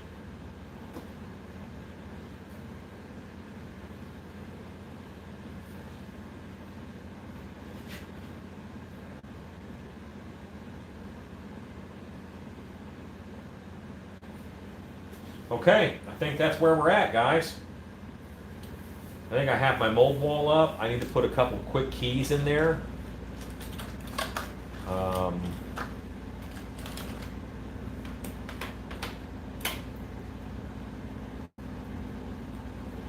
This mold wall is not that thick, so I'll be very careful as I do that.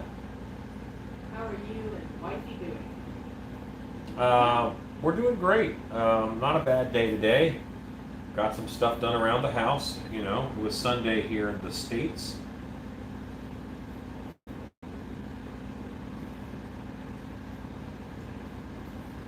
It's a good at-home day. Not like we don't have a dearth of those right now, though.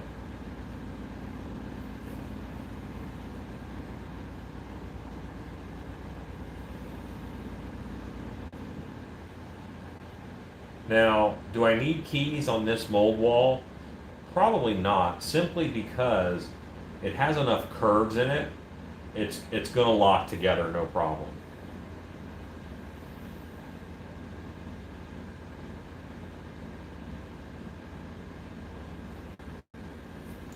I'm just hoping it locks together and not locks together.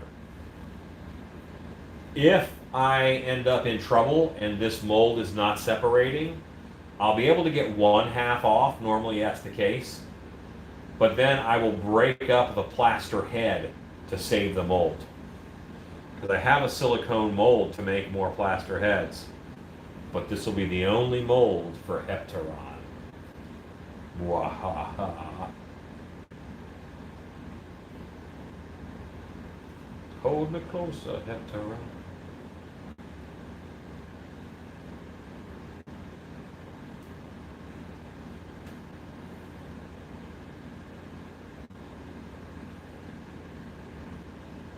All right. Let's get this out of the way.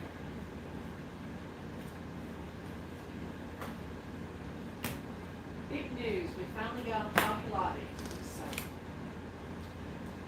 how would you go about doing it one side at a time? The molding, Brandon? I'm going to mold this side first. That's why I put up this clay wall.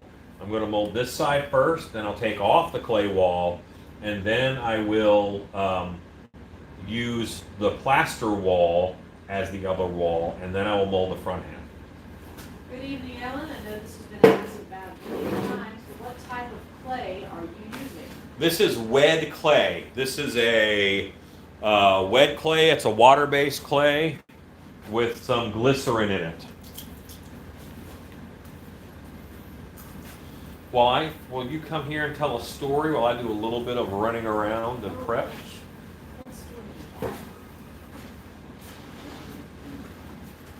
Well,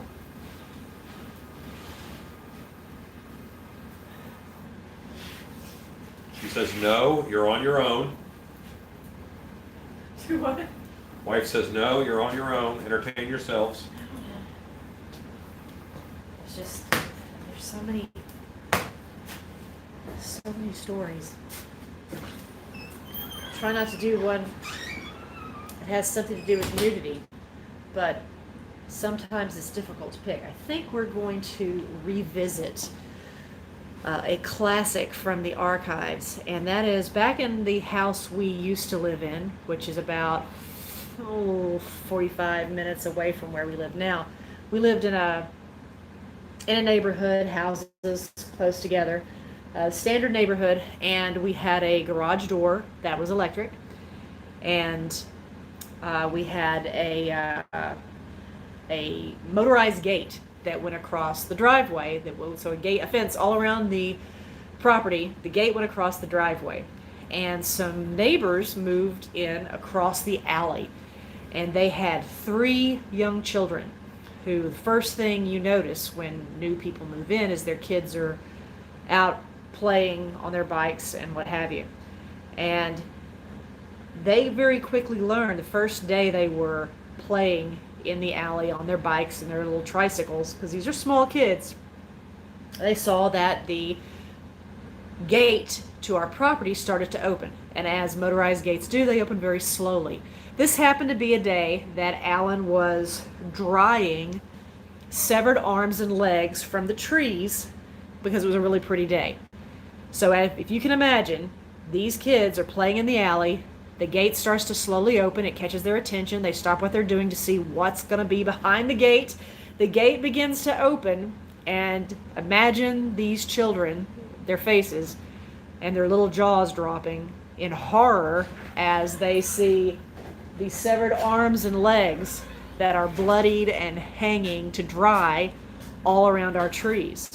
And this amused Alan to no end. So as you can imagine, every time he heard the kids out there, he started to really enjoy this. And each offering that he gave to these poor kids got a little more creepy each time, until they were so horrified every time the gate opened. And as you can imagine, they're horrified, but they have to look. So one time it would be torsos. One very memorable Sunday afternoon as they were coming in from church, it was severed heads.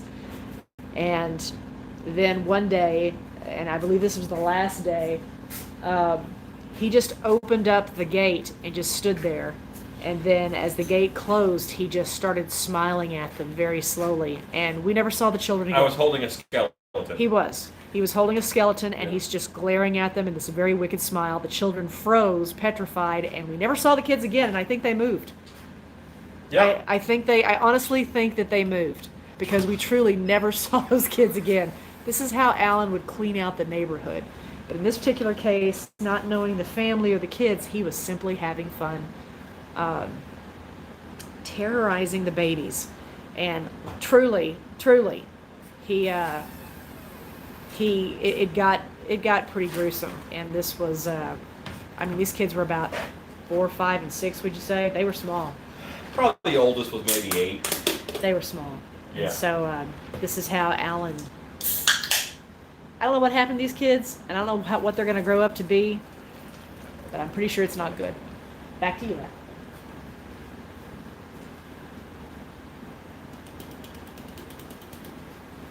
Important mold making technique: pour yourself a Coke Zero before you start, because you never know.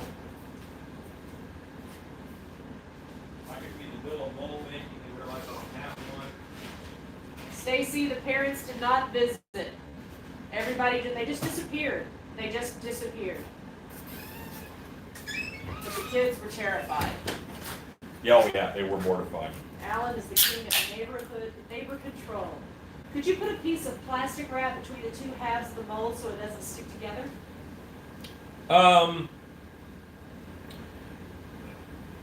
That would be a little problematic. What I will do is I will use a separator. I will use They can't see you. I'll use Vaseline. I can see my belly. Okay. I can see all this. If you gave those kids an adventure, they are fine. They sit around the water cooler at school. We used to live in a street with a serial killer. That's right. Hello, Mr. Okay. Those were my kids. Cost me millions in therapy. Hooray! So, Parents were probably scared as well. my old roommate Yeah, I had to hide, I'd like cover stuff up. We had deliveries sometimes because the very Catholic and very Hispanic delivery person did not want to be anywhere near any of the stuff that I had in the shop. Remember that? The meat guy who wouldn't look? He would cross himself before. He would cross himself and then he would go in. And he delivered that meat so fast. Oh yeah, he was very, very efficient. He was throwing it, but he would cross himself when he came in and then just try to get the job done as fast as possible. I felt terrible. We are nice people. But, you know. I didn't feel bad at all. Yeah, I know. I was like, yes. I got pulled over by a state trooper with a severed head I just made. Nice. Simple, those kids entered a wormhole and fell to an alternate universe. Lift with your legs, Alan. Ah, I'm wearing back Kids brace. got older, they grew some. That's what our postman does when he comes in the yard. Lawn care workers didn't want to mow around the coffins. We pray for you every night. Any chance of filming the pour and demolding process of the skull? Interested in the horns and teeth? Hold on now, what's the question? Any chance of filming the pour and demolding process on the skull? Interested in the horns and teeth? Sure. Yeah, I can do that. Are you doing all right? I see you're wearing a back brace. Just being in the shop so much. My job as a director, I did a lot of directing, and I did a lot of that sitting down, and I haven't really been doing a lot of that sitting down that I used to do. So I think my back is just bothering me from that. Will you be making a tutorial on how to make a skull using Loctite foam? I can if you guys want. But I kind of showed you how. I just didn't sculpt the skull. I sculpted other things. It's the same technique. You make yourself a skull-shaped puddle, and then wait about 6 minutes, and then make it more skull-shaped. Not a severed head, but I have an Ed head in my back seat. And when we picked up the kiddos' yard sign, we scared like 3 teachers really bad at that Stacy. Those kids now make masks for a living. Yay! My neighbors have gotten used to my distressing, bloody, grimy costumes on our clothesline. It was an interesting first conversation. I like how my neighbors either slow down, look at the garage, or take the long way around. I have bloody arms hanging all over my garage. Who's that? That's Big Dot. Hello, Scott Creighton. CS Creation says you might be hunching over too much. I am. I'm a huncher. I know it. I got pulled over by the police on the freeway with 13 mannequins in the car. The police thought I had kids in the back seat without seatbelts on. Stacy says you shouldn't put down some PF that old booth floor. You should put down some PF on the old booth floor. If it hasn't all gotten turned into grave digger hats, might help with your back. Concrete is rough to stand on all day. Very true. Alan, have you done a bat mask yet? I'm really thinking you could see a lot. Really thinking you don't see a lot of it. It would be cool. I have 2 bat masks in my behind me here, because I used to play a bat creature at haunted houses, and I have a friend who still plays a bat sometimes at Renaissance festivals and such. And so yes, I have 2 bat masks that I'm very happy with.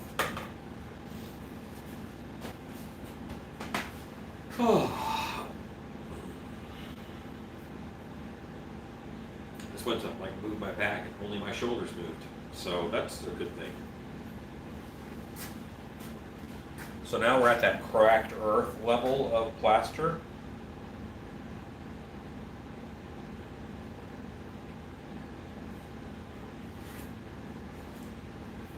Alexa, count down 2 minutes. 2 minutes, starting now. A werepossum would go with lots of hawk names. I don't think we've seen one. Brian Blair has a possum mask, and so does Inferno Effects, who kind of copied Brian Blair.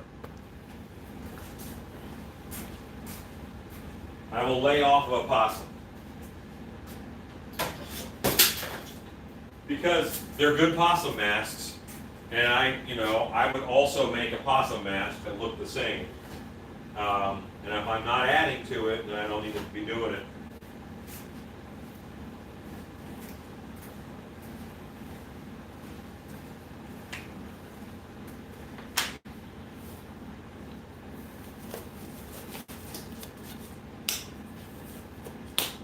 Mother's Day.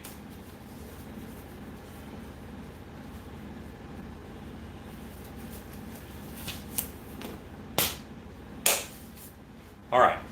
Can't wait to see the murder hornet mask. I hope you make one sometime. I'm probably making one of those sooner rather than later. I want to ride that before it's over. Stacy says floors and better chairs. Yes. The padded floor just makes it really hard to clean. It's very hard to sweep up those. I kind of like them, but it does make it hard to clean. So I don't know about that, man.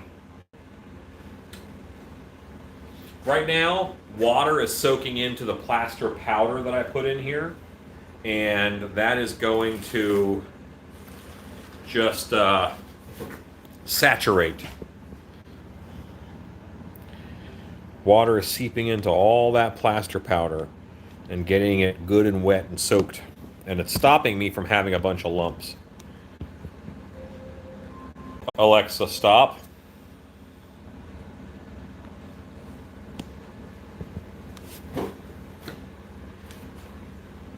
Anti-fatigue mats for kitchen are great, easier to clean too. So I am squeezing.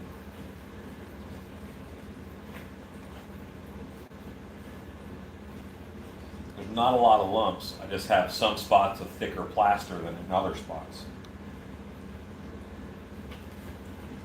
Because of the technique that I used. Or stall or farm mats. Compression mats are cheaper than knee replacement surgery.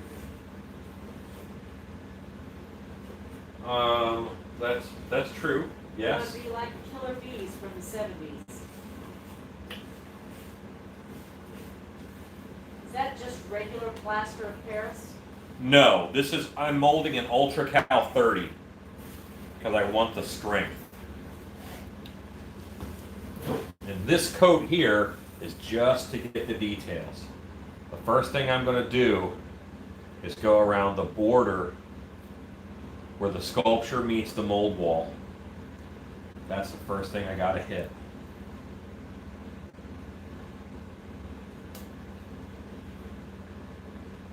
Got any good haunt dog stories from past or present?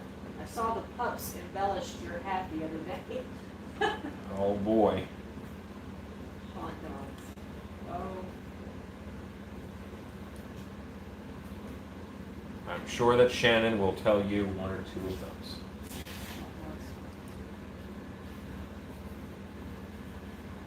As for the padded floor, it's not like you don't have the EVA foam you can put together for small placemats. Yeah, it just makes the floor so hard to clean.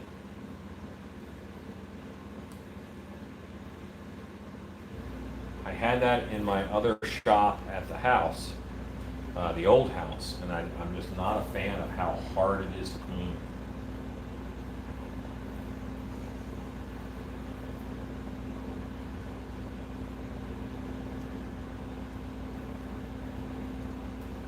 Just put rubber matting through my studio. It smells, but it's so nice and refreshing.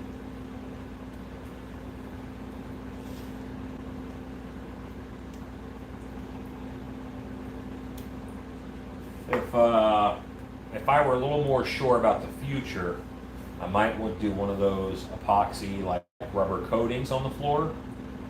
But we're in such a weird time of the world financially, I just can't do it right now.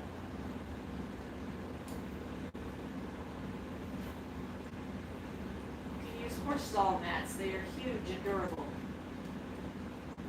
They are. They are. Also hard to clean.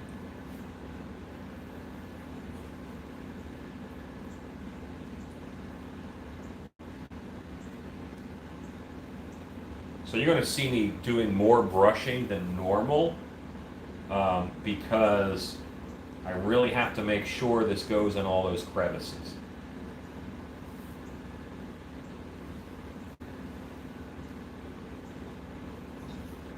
Stacy says, Rob, monkey off the shop.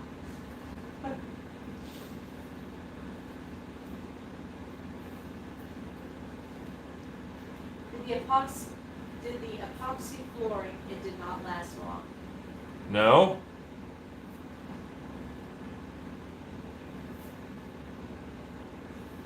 Plaster is easier to scrape off cement.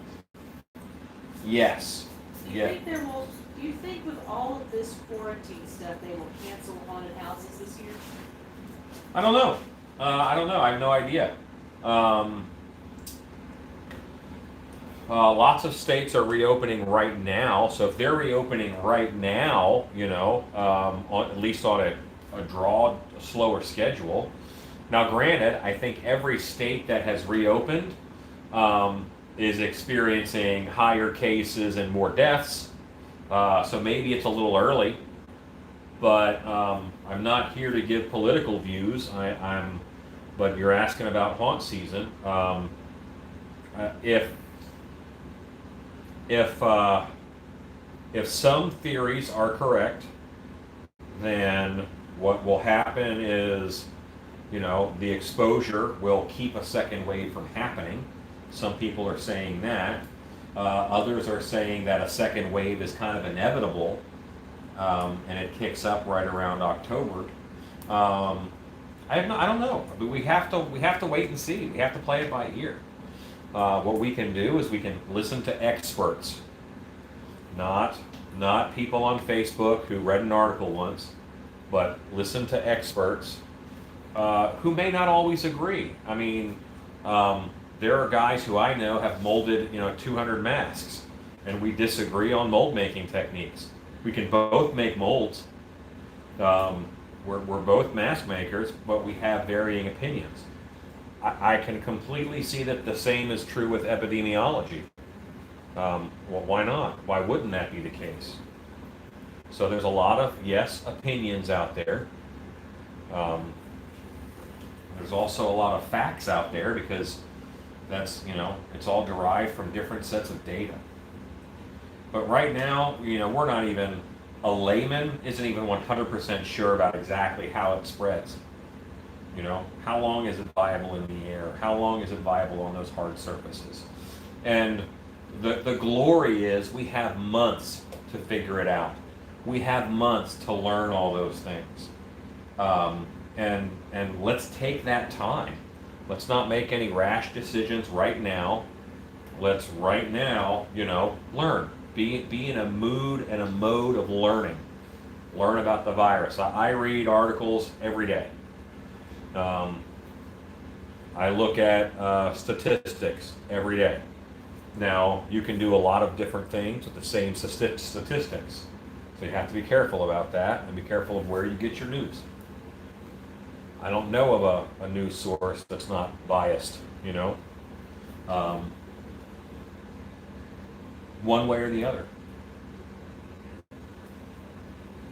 Okay, Horror Beauty commented that they did the epoxy flooring and it did not last long. Yeah. The dog said that we have the epoxy flooring at work and the good stuff costs a lot. To which Horror Beauty said, I know it was not cheap, but I would still never do it. Yeah.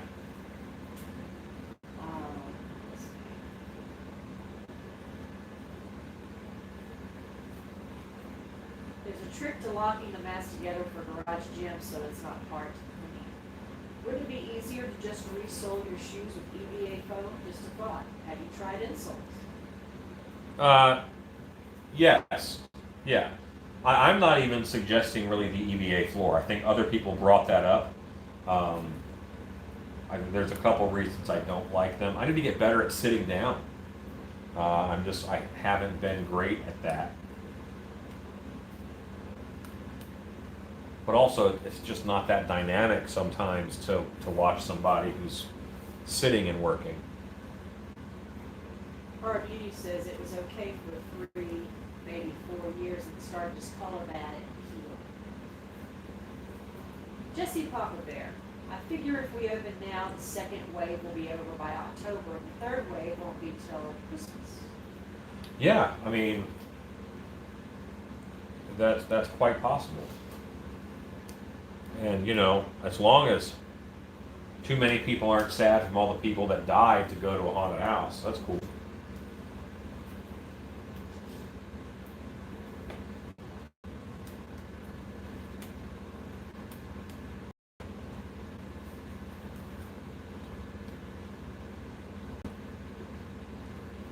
And you know, it's just be aware enough to take precautions, you know, or don't, and we get it over with. There's something to be said for that. That means, you know, a couple 100,000 people will die. Is what that means. But before I do anything, I want to know what my actions will be. Well, you know, what my actions will wrought. So one of the reasons why I like doing the back of the mold first is there's always less detail on the back of the mold. Even with this mask, as much detail as there is, there's less on the back. And I'll be able to go right into fabric.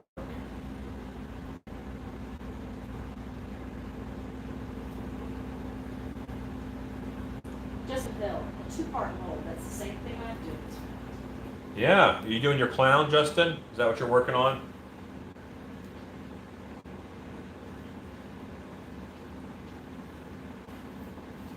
Brandon D says, number 1, install a train set in the shop. Number 2, attach the phone to the train. Number 3, you are now omni-dynamic. Ezekiel says, the colder countries will get the second and third waves for sure, going into colder months. Prehistoric Matt. Maybe haunted houses will flourish because it's entertainment and this is a depressing time. You never know when the public knows. That's true. Was your plaster mix 50-50? No. I use the dry earth method or the riverbed method for mixing Ultra Cal 30.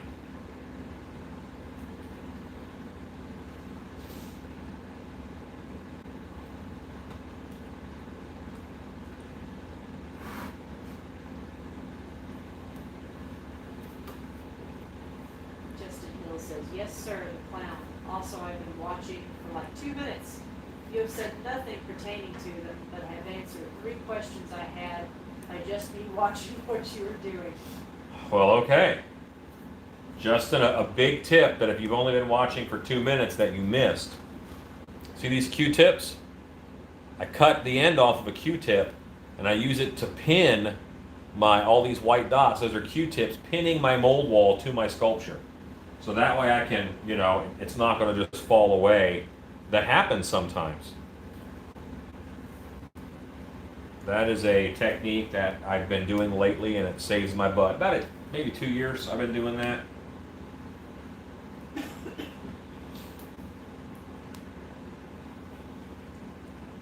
With water-based clay, you don't want to brush it too much because it's softer than oil-based clay. So I'm loading the brush and then I'm unloading the brush where I want everything.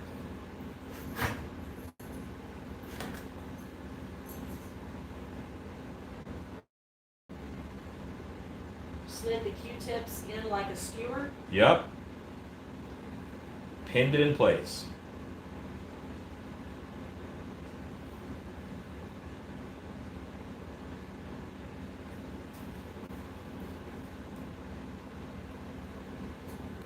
Are you not going to put any fabric for strength this time? I'm going to, but not in the first layer. The first layer is always prepping the mold for fabric. Good questions tonight. Yeah. Right now what I'm doing is I'm getting this thick enough to where when I press fabric into this, it won't affect it. These are questions of people who pay attention to see me do it and want to try it. That's awesome. That is awesome. It is. There is It a time, though, to stop asking questions and to just do it. I don't want me being so accessible to answer people's questions to give them paralysis by analysis because they just want to watch one more. They just want to watch one more. Do you find during Monster Camp, this is me, Yeah. do you find during Monster Camp that when they start this molding process that it's nerve-wracking because there's no more chance to make any changes? No. Or is it a relief? No, they're really ready to get to the next step. They're relieved. They really want to get to molding. Is it just best to keep all of the major side head detail in the front part of the mold, ears and stuff?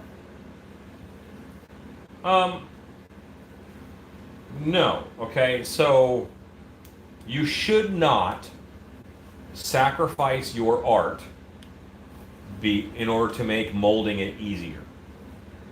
It's always going to be a balance. You know, you shouldn't not make it look cool because it'll be easier to mold. Now, do I do a little bit of that? Just a little bit. But did I still detail the heck out of the back of the head and detail the heck out of the sides, knowing it was going to be a bear to put up a mold wall? Yes, I did. Okay, just on the bear, Alan cut before he started molding. What's that now? Okay, just on the bear, Alan cut before you cut fabric before you started molding. Oh, I did. I just laid it out ahead of time. The bear was so much bigger, I didn't want to waste a lot of time cutting because it's bigger. I mean, look at how small the back of this head is. This is 1/3 of half the bear mold, I think. So I'm going to do the fabric. I just haven't gotten it. Do you make children's size masks? I have a few small fit masks. I don't have any children's size masks. But I mean, obviously I could. All it takes is sculpting and molding.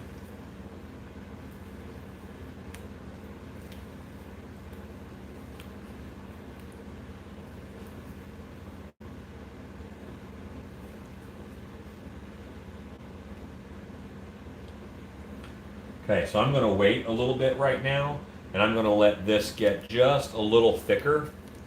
Okay, well, I won't wait patiently. Well, thank you, Rodney Pope. What did Rodney Pope do? He super chatted 20 bucks. Rodney Pope, thank you so much. I appreciate it, sir. Justin Hill, I meant, is it better to make your mold wall around your ears instead of going over the top of them? Most folks in Hollywood now just go around the ear. They don't split the edge of the ear anymore. They go in front or back. But it depends on your head cast. It all depends on what's happening underneath of the sculpture. What I'm scared to death of right now is that my sculpt is so thin on the sides of the head that I fear this mold could lock up. So this is not one I'm going to be pulling while it's green because I want the plaster to be as strong as possible in order to survive the rigors of being opened for the first time. So I think I won't open this one until tomorrow. I've seen some people make dam walls with hard plastic sheets or metal sheets. Is there an advantage or disadvantage to doing that? The hard part is it does tear up your sculpture a little bit. So you just have to do a little more repair. I think your seam is a little uglier. Now I have done that. What I use is plastic playing cards. They're meant to be used in the pool where you get the cards wet and it doesn't cause a problem. They're plastic playing cards. I like those for mold walls. But again, I didn't have enough clay on the sides of this one for those cards to have any bite because it was right up against the plaster in several spots. Have you ever made masks for dogs? No. Because I make stuff for haunted houses, and I don't think dogs should work in a haunted house. I think it's not a good environment for them. It's entirely too loud. Dogs are not good at telling us what they're feeling. Heck, most of my actors aren't even good at telling me what they're feeling. I'm like, can you do this? Can you handle this? They're like, yes. And then I leave, and then someone else comes and talks to them, and they're like, they're terrified. Well, why didn't they tell me they were terrified? So No, I don't. I don't make dog costumes for dogs because I make stuff for haunted houses, and I don't think dogs should be in haunted houses. I don't think it's appropriate or kind to the dog to have them. Do you have any methods for putting straps or Velcro on a full head mask to all for a closer fit, similar to a half mask? Yeah, I mean it's pretty simple. You just on the back of the mask. I mean normally it shows, but I put laces in, put lacing in. So you put grommets up one side and down the other, and then yeah, that's what I do.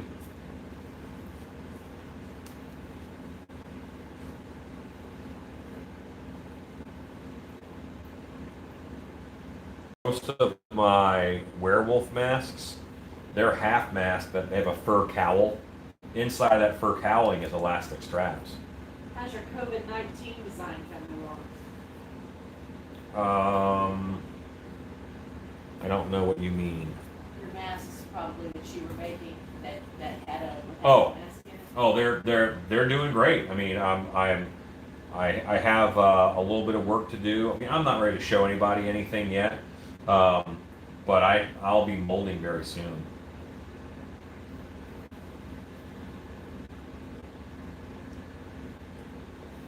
Again, those aren't ones that are on the list because everything on the list is personal projects in one way or another.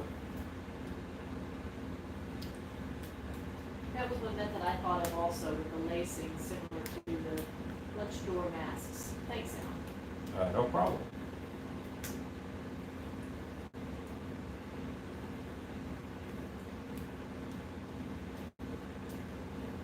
But also, don't discount foam padding. I mean, that does a lot for fit, but it also does a lot for heat. So be careful.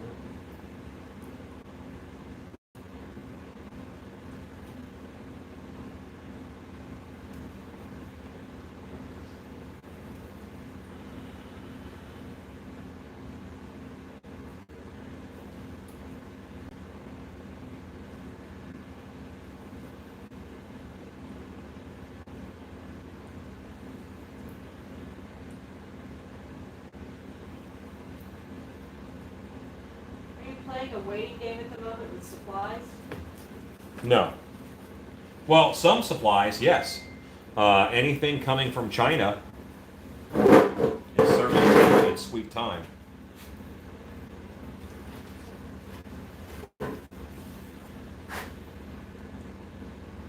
There are orders that I placed at a wholesale show, and none of that is coming yet, really.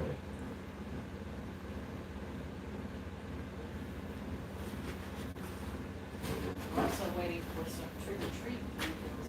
That's what I meant. I don't Okay. necessarily say right off the bat.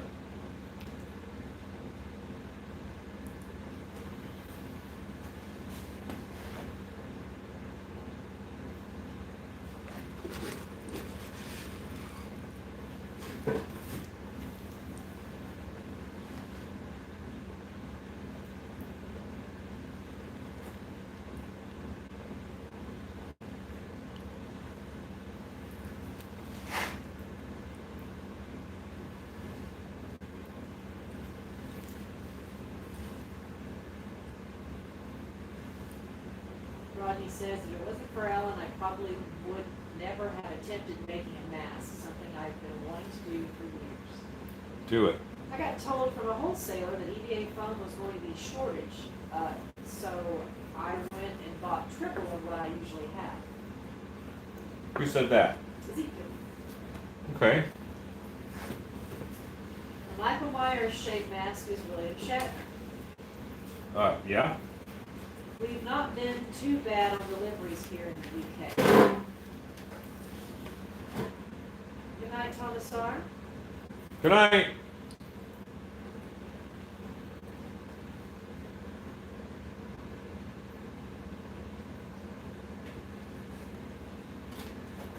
So you guys can see now that this is getting thicker and thicker. I am using it, I'm putting it on my hand like that, and then I put my hand up against the mold wall and I scrape it off. Because I want that mold wall to be nice and thick. That is an area of strength.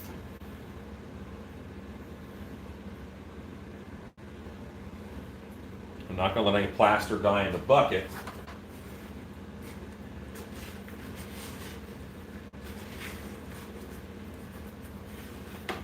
Okay.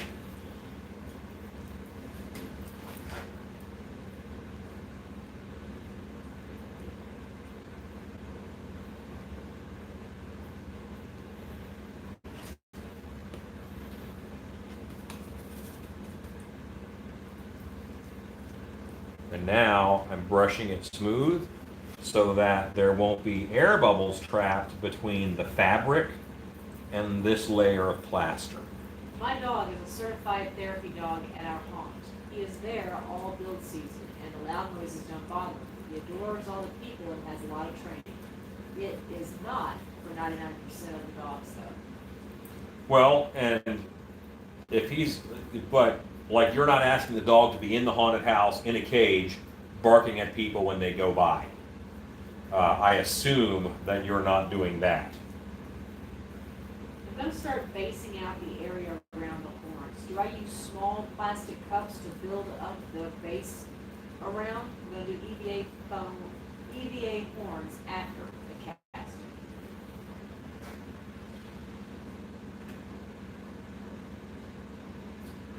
So I have done that in the past. I've just put cups on the sculpt and molded them, and that works fine. So that's an option. You can do that. It all depends on how you're attaching your horns.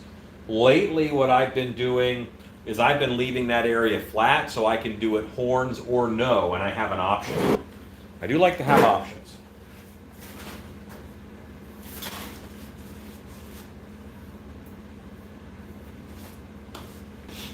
Okay.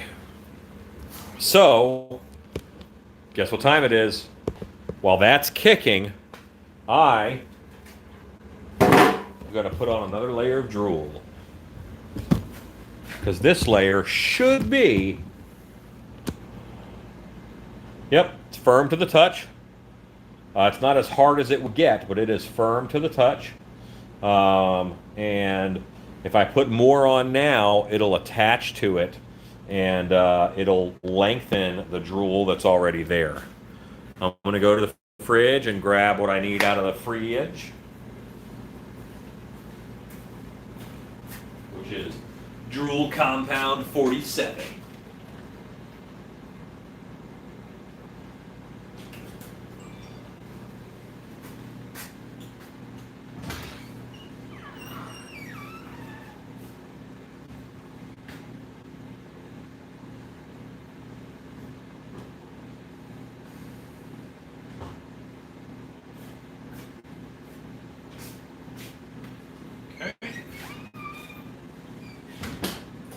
Same technique, same stuff as before. Is that 5-minute epoxy for Gorilla? No, this is Gorilla Glue Max Strength Clear Construction Adhesive. It's not silicone, but it's caulking from Gorilla Glue. It is very clear, but it drips very well, especially when you put it in the fridge and just let it be a little thicker.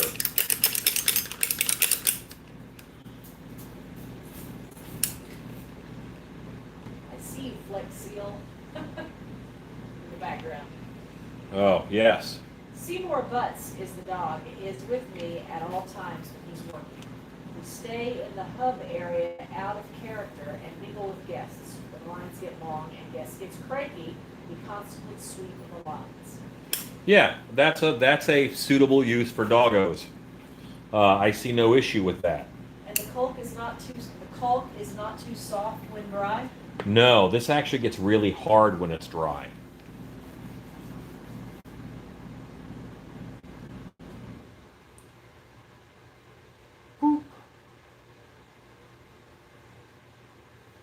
That is ridiculous fun to watch. That's me. Tonight, my wife learned she likes to watch drool. It's mesmerizing.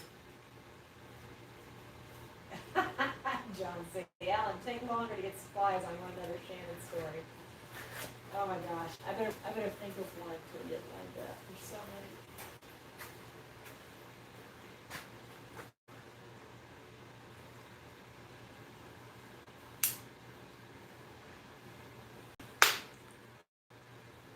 Okay, that is plenty of drool, and this is going to drip down as time goes on.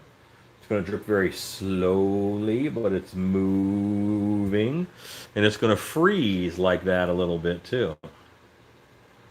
Like this river curtain of drool right here. Oh, so lovely. Hashtag river curtain of drool. Ezekiel says you could probably repeat an old Alan Reed story for all the repeats. There's Oh. so many.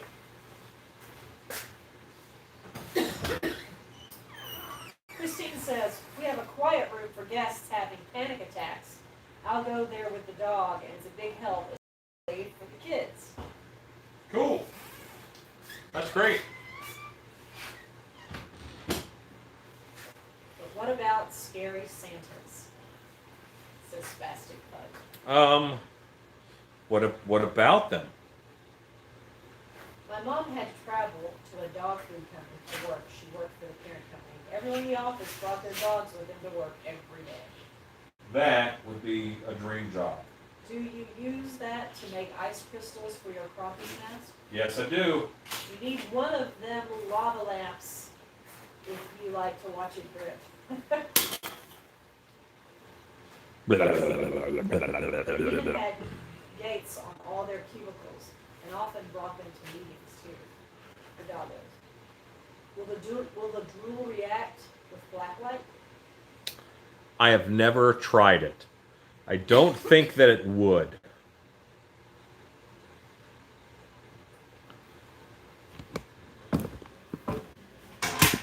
But I have been wrong before.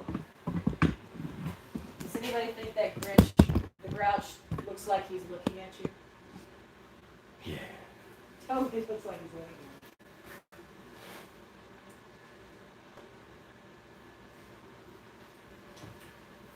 All right. So I'm going to run in the other room and get some supplies. But I won't be gone that long. I have this right here. I have a little bit of it. Let me check here first.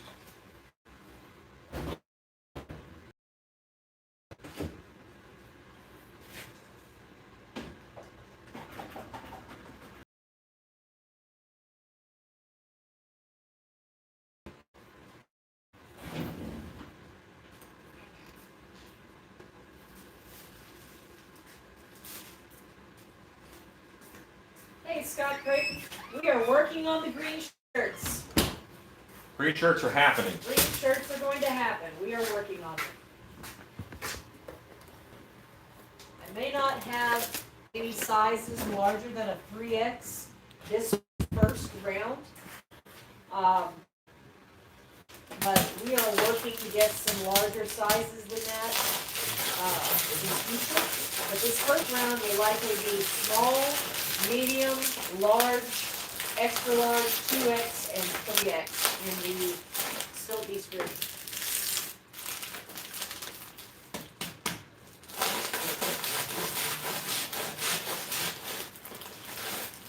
There are many spooky Santa, scary Santa Clauses. It seems like something I see a lot, but hardly at all at the same time. Are you talking about masks, Spastic Pug? I don't mind people who do scary Santa Claus, as long as it looks like a crazy person in a Santa suit. I don't mind that. I don't want to see a really good-looking Santa who's just a jerk to kids. They have to make that disconnect that this isn't really Santa, this is someone dressed up as Santa. Scott Creighton, not just yet. Let us at least, as soon as we get them to the printer, then We'll do a pre-sale. we'll do pre-sale. We're finalizing, because we've actually had a difficult time finding find the ability to get them printed with the essential and non-essential going on. But as soon as we have, when they go to the press, to the printer, then we're in business, and we are very close to that. You're gonna get a shirt, Scott. We're gonna get you a shirt.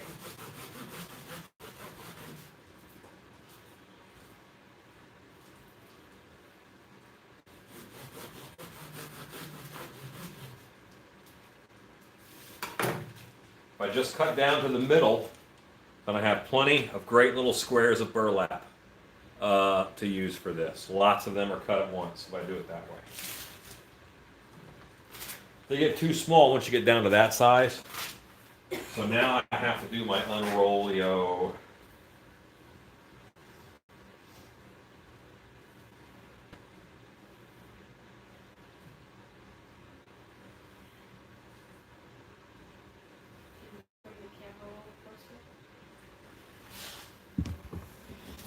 I didn't think they might be all up in my business. 6 feet wide, social distancing. What all did you pour up today?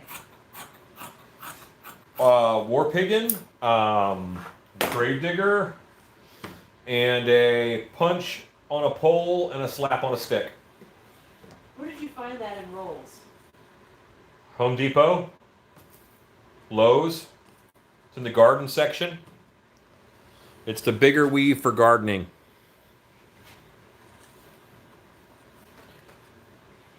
Now, I'm going to mix up some plaster.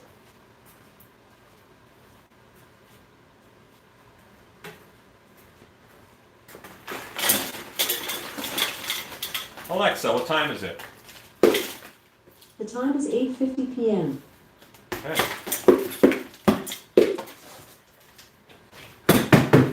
This will be the last batch of plaster on it, on the back half, and then I'll prep the front half.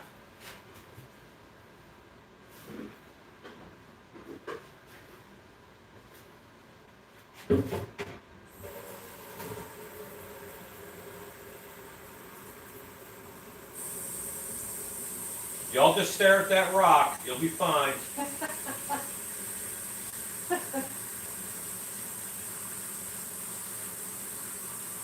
How many folks are watching, honey? 90. What? 90. That up to 101 at one point. Wow. Oh. Okay.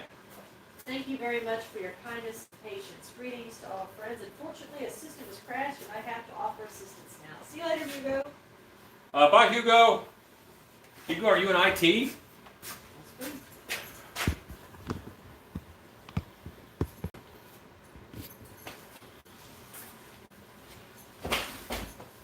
Okay. I would like to know what you're sitting on. What I'm what? What you're sitting on. I'm sitting on the Ascordian, which is a ergonomic stool that looks a bit like an accordion, so that when you sit on it, you have to balance and work your core. I thought it would be a good sculpting stool. It's okay.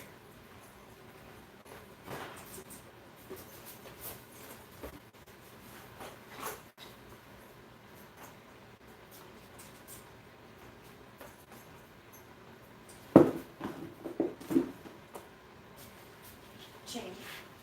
You get outside? Come He on. does. Let's go. Let's go outside. Come on. Okay.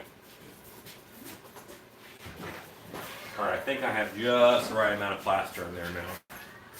And I will end up with cracked earth. I don't have cracked earth right now, but I'll end up with it.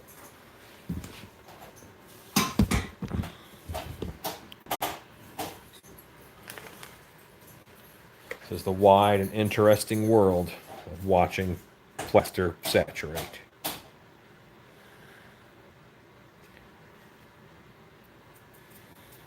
Alexa, count down 2 minutes. 2 minutes, starting now.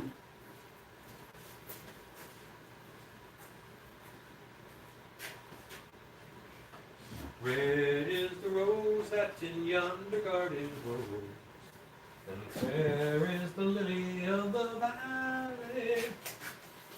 All right. So this is where the mold is really coming together. And I'm going to put 2 layers of fabric over the whole back of this. And I'll reinforce the rim a little bit. And this guy's going to be done.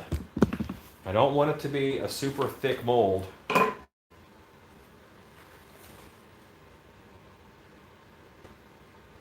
Can you use silicone to make a negative mold from a latex positive? No. No, you cannot. I'm afraid you can't. You can make a plaster mold from it. Boy, no, you can't do that. But you want to make a silicone mold of a latex because latex will inhibit the cure of most silicone. Now, you can probably get away with a urethane that is not a silicone, but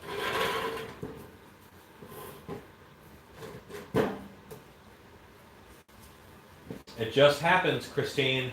Silicone is a magical thing. Thanks, Scott, for the burlap link.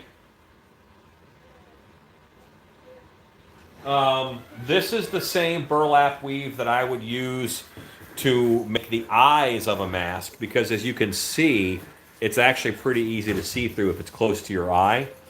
But I actually use a finer weave burlap because it's just too see-through on one layer. Alexa, stop. It's just too see-through. So now I have cracked earth. I'm going in. I'm mixing my plaster.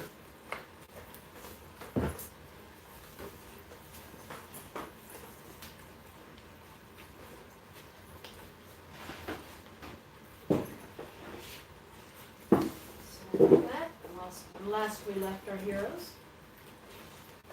Where are you? I think I'm caught up. Brian, Kupo? Then Brian, look at doing a urethane mold of that latex mask. And then you'll be able to do a pour up that same way.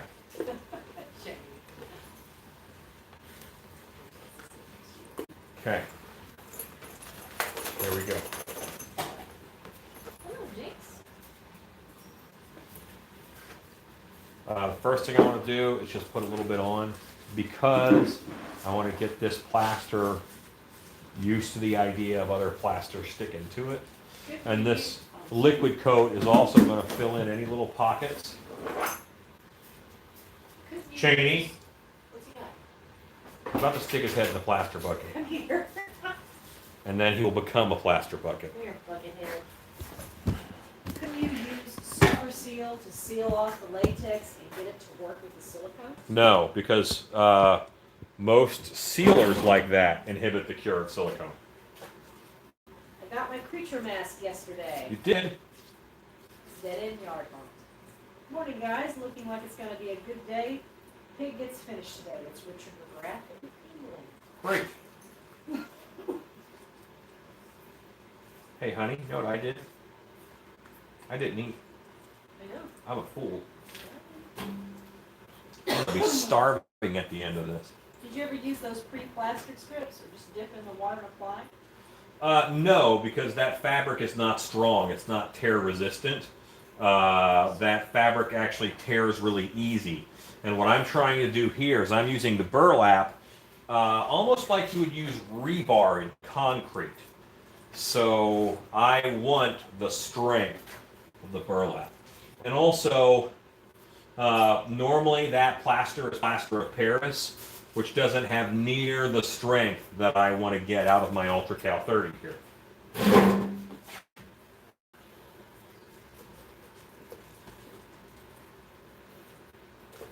Is there any way to share pictures on the chat? Scarlett, I don't think there is. I don't think that there is.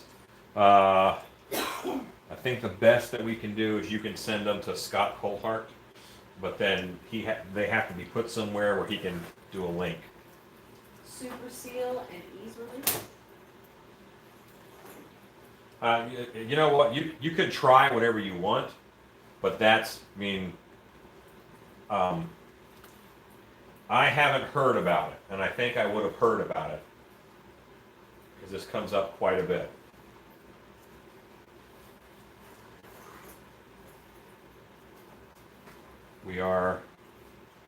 Us makeup artists are vastly inventive people. I love your work. I'm not saying it's not going to work, but I'm saying I haven't heard about it working.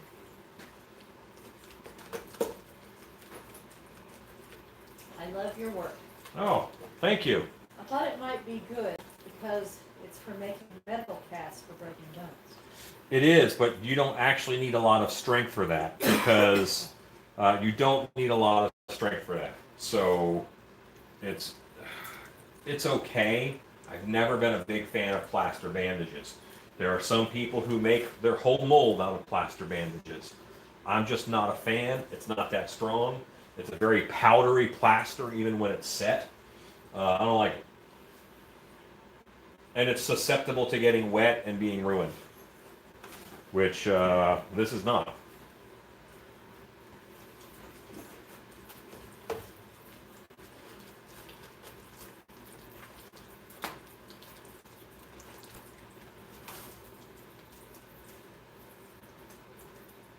This is piece 2.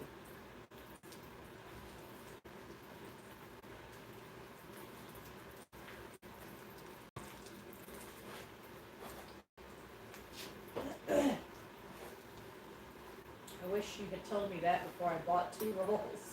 Well, now rolls they're worth something. I mean, they're great if you're doing like a silicone cast, like a body cast or whatever, and then you need to make a mother mold for that. They're fine for that.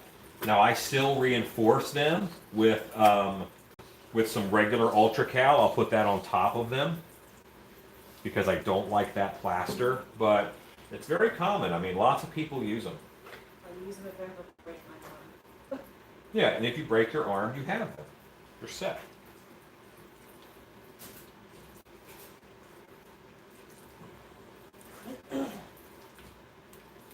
I now have 2 layers of fabric over the whole back of the head, except for the sides here.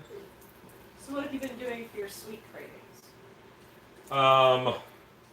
There's a mix you put in water, which is like different teas and fruit drinks and stuff that are sugar-free. If you put 2 of them in a glass of water, it's pretty sweet and potent. So I'll do that. I keep trying to get my wife to make me some keto desserts, and they also have Atkins bars, which are keto-approved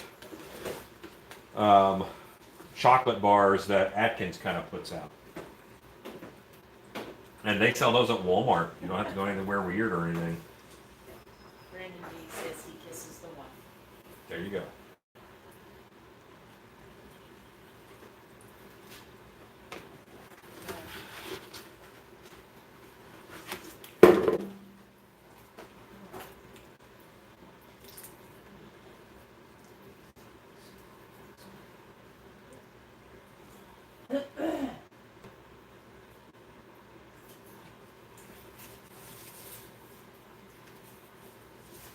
Okay, Stacy just got a free image hosting site. Thanks, Stacy.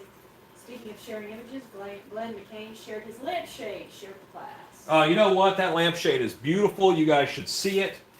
And if you want relatives to never come over again, you should buy one.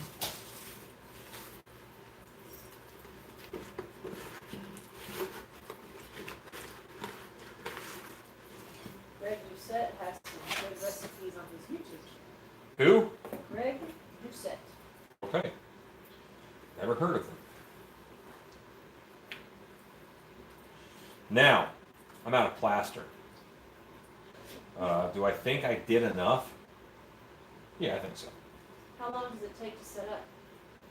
Ultra Cal 30, which is what this is, takes 30 minutes to set up.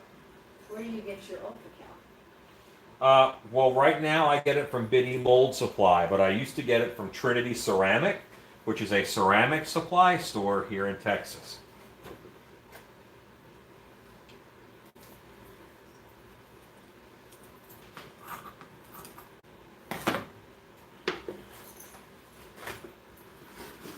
So many pro haunts fold after a season or two. What is it about Plano that allows you to sustain a year-round haunt? It's not Plano. It's the fact that our owner really committed to it. She didn't break herself opening it up.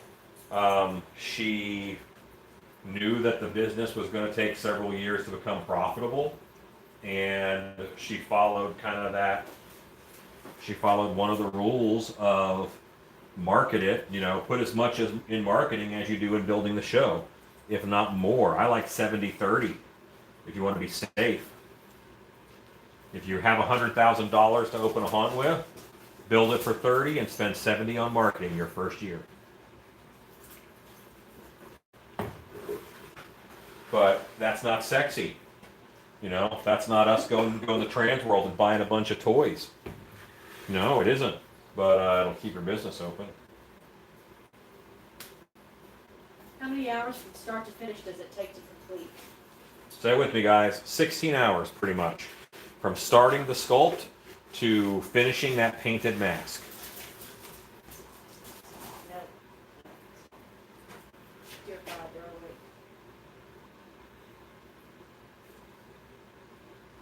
awake. Okay.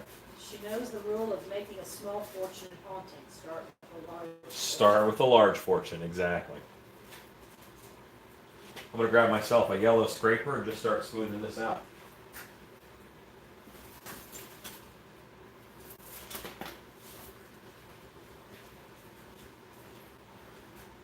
Hey, wife. Story time. Oh, gracious. It can be short story time. Is it short? Yeah, but to a degree, it's got to be story time. Okay. These dogs. Okay. Gosh, Ezekiel's right. I could pull out of the archives some of the classics. Okay, time for a classic. Another about Alan terrorizing the neighbors when we first moved in. Well, actually, we had been there for a while, actually. And anyway, there was neighbors next to us that were renters. And some of you have heard this one before, but we've got so many new people. And the renters were moving out, and that meant new renters were coming, and Alan wanted to have a say-so in who was going to live next door to us. And so he kept watching the different candidates coming to look at the house. And he was standing in front of the big bay window that faces the front of the house. And I was in the kitchen. I was talking to him, and I noticed he stopped answering, and I went and poked my head around the corner, and I was like, "What are you doing? What are you doing?" And when I looked, he had his pants dropped to his knees. He had his skivvies, his boxer briefs on, but his pants were dropped. His shirt was pulled up over his belly. He was holding an axe and rubbing his belly while he looked at the people who were walking towards the neighboring house to check it out as renters. And I was so horrified that I came over and I was like, "Oh my God, what's wrong with you?" And he said, "Look at their car." And their car was a pretty, it was an unseemly car. It was a car that kind of spoke exactly what the caliber of people. These were people who were not going to take care of the house. You could tell by the car, and something said, "Run them off." And that's how he did it. And sure enough, they turned right around and got back in the car and drove off, to which Alan pulled his pants up, put his shirt down, put the axe back on the wall, and came to dinner. Back to you, Alan. Yeah. And that story is a complete fabrication. It's just untrue.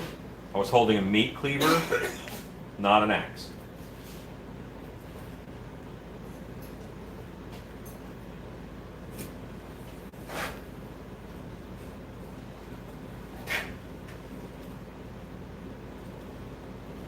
True story, guys. Honey, how are you making that up?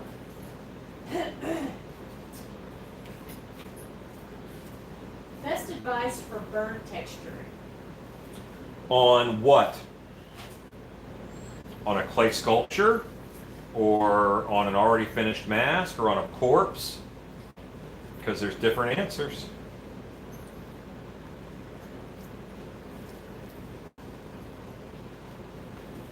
Stacy, I don't know what the best answer is gonna be for that yet. Let's powwow after the live feed is over. What's that now? Setting up a Facebook page, for people to show pictures of what they're making and what have you. I mean, you could just, technically, you could just put it on, you could just, I guess, post it to the Sylvie's page. We don't let people post on the page. Or you can tag us.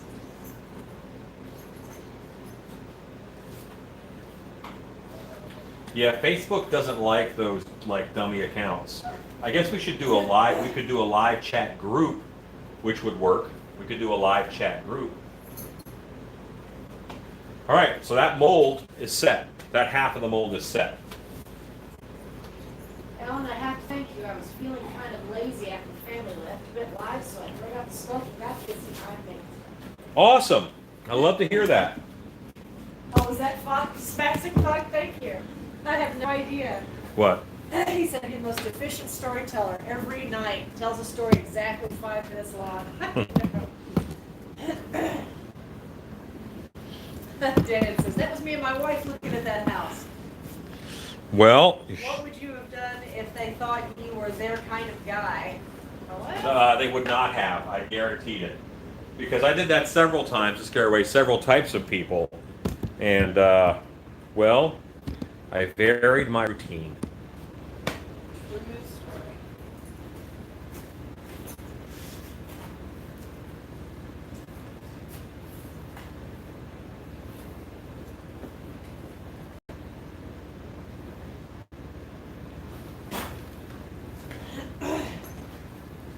I'm going to do that for the new neighbors we're expecting. It takes a special kind of folks to live on my street.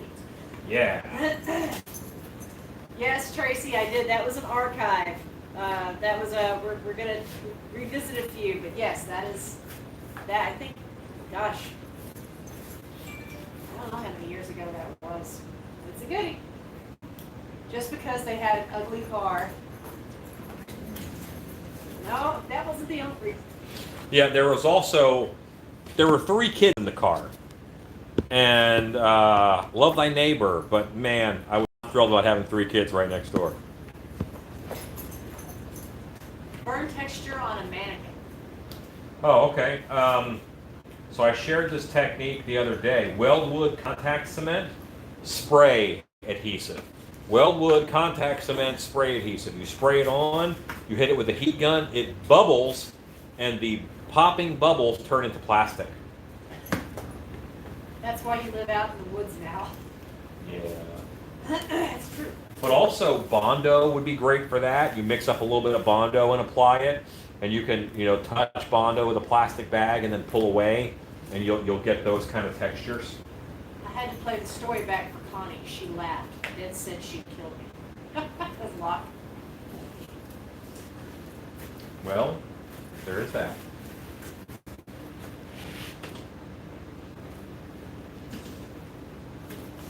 Okay. I'm going to start pulling my pins. When I say pins, what I really mean is Q-tips.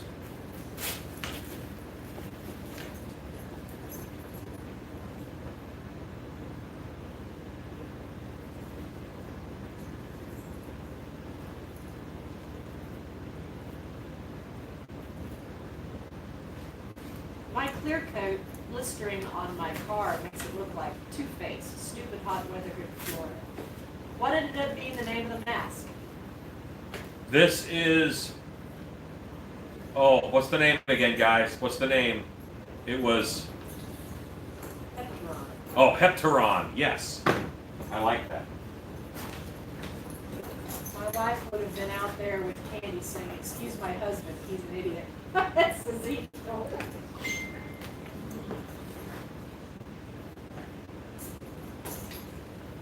Give away the candy, don't give away no Tim Tams.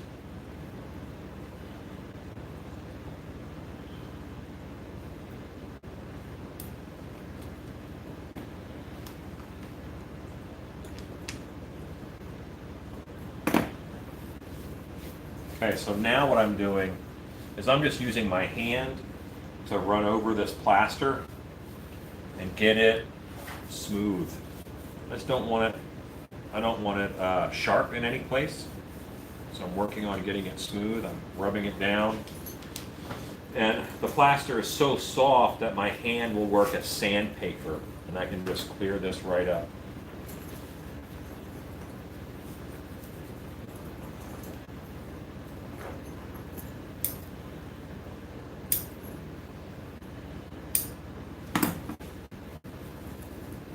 Little string of the burlap hanging out, that's not that big of a deal.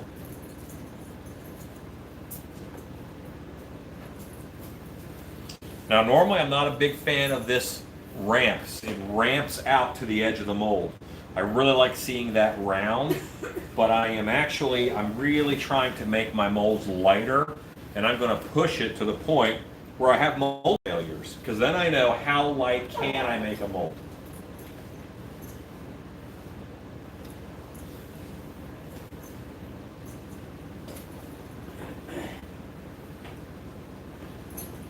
So what do the Q-tips do? The Q-tips are pins that go through the mold wall into the sculpture, and when I push on the mold wall with a brush or my hand, it doesn't collapse, which happens sometimes in mold making.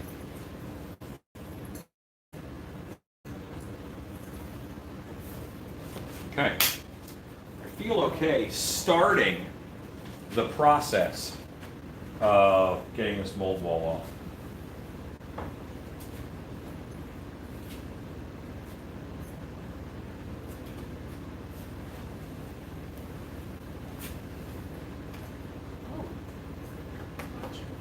This is one, oh, see, I missed a Q-tip. This is one that I will probably not let anybody else pour up, because it's going to take a special hand. Because when you put the mold together, if you rub it around too much, you're going to mess up some detail in it.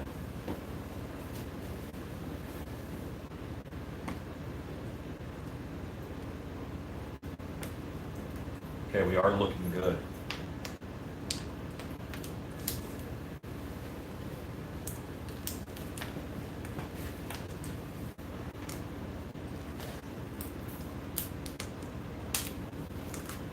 See, this edge is really thin, but it's not thin down here, it's just thin on that edge. We'll see.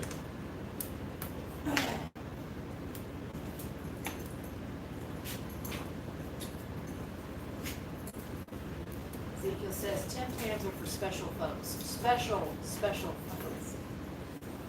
My wife approves of the mask. Glad she loves Halloween like the rest of us. Hooray!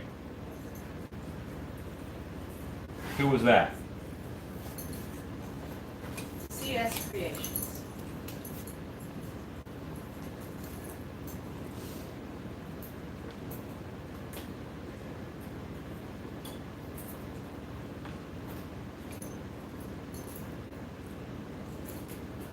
So creative. You are so talented. I'm perseverant more than I think I'm talented. I think if I was really talented, I would have been good at this right from the start. And I swear to you, I was not.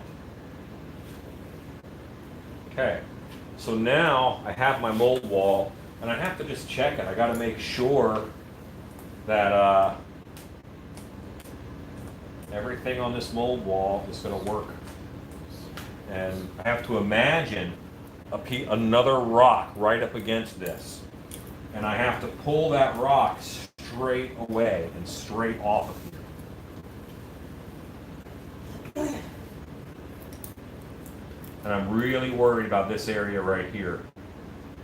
If rock is underneath of this clay, closer to the surface here than it is back there, then when I try to pull this off, this rock is going to scrape against that rock and stop it. But maybe by then I'll be able to rock it this way. We'll have to find out. What kind of mask is this that you built? A lizard or a dinosaur? It is a creature skull. So it's a creature skull. I heard a guy use dental hardener in the hydrocal to keep it thick? He probably used Daikeen Green, which is another type of stone, which works very well to harden up Ultracal 30 or Hydrocal plaster. Ezekiel is telling Christine and Rodney if they come to Transworld next year, he will enlighten them about the glory of Tim Tams. Tim Tams are pretty awesome. Do I get to keep my mold from Monster Camp? Yes, of course. Your mold. There's often some trade pulling. Yeah, because we have that one day normally because we meet on Monday. Not uncommon for someone to say, oh, I want to pour of your mold. So I can pour an extra mask that next day and then give it to them on Monday. It's turned into kind of a swap meet. Yeah.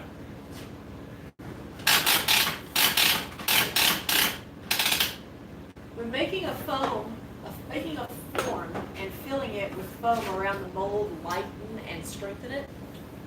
Yes, but then is it strong enough? Yeah, that would make it lighter. I don't know if it would strengthen it because foam has no inherent strength. Or at least foam has very little inherent strength. If you get a chance tonight, I'm going to post some new pictures of my sculpt. Could you give me your thoughts? I want to help the profile. May have to do a different nose. Who's that? Chad Smith.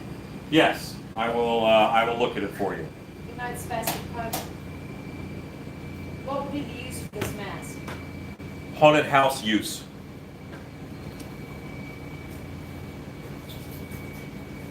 What was the final name? Hepatron. Hepivore. Heptaron. I'm Heptaron. having trouble with that. I am Heptaron of the Intruders. Yeah. So okay, grab some rare Elvis memorabilia for the wife. Sweet. I'll be cool to a heart that's true. I don't want no other love. My baby is just you. I'm dreaming of. They're looking at Jenkins. As they should look at Jenkins. She is, Fresh Heptaron. she is a joy to behold, Jenkins. She is. That's a good kitty. I'm sorry. Cheney. I'm sorry, buddy. Right about the same time of night, honey. He just, Fidgety. I think his pain meds have worn off a little bit, and he wants to chew on his incision, He does. and we're cruel and we're not letting And I'm him getting bite another his stitches. home tomorrow, by the way, because he's already tearing that one off. With the shutdown, I'm having trouble finding latex. I don't want to pay for shipping. When the place is 10 minutes away, I can thin my mold making latex, but what is the formula if I do it with water? You just do it by eye. There's no real formula. You just do it. Change. I'm sorry, buddy. Would you come and stop him? He's probably going to eat plaster chips Come here. because he's not Come bright. here. Cheney, come here. Come here, buddy. You are an unsmart dog. Come on. Come on, babies. Oh, good babies.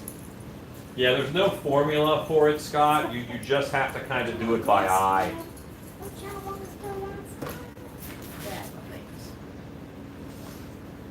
Could you split this into a 3-piece mold if you were really worried about the mold blocking? Yes. I would have probably have done front half and then 2 back halves. But honestly, I don't have a ton in this sculpture time-wise. So if this mold dies, then this mold dies, so be it. I would rather trash the head bust to save the mask. But what do you do? I was just thinking the foam would help cushion the mold. Could Yeah, you- and there's some plate molds that I've done. I've done a thin plate mold, and then I use Loctite foam over the back of it. So I've done that on some pieces, but I don't think I'd do it on a mask mold. Could you use Vicks instead of Vaseline just for a refreshing scent? Sure, but this is actually, I wasn't watching Rob, and he got cocoa butter Vaseline, and it smells delicious. It really, smells kind of good.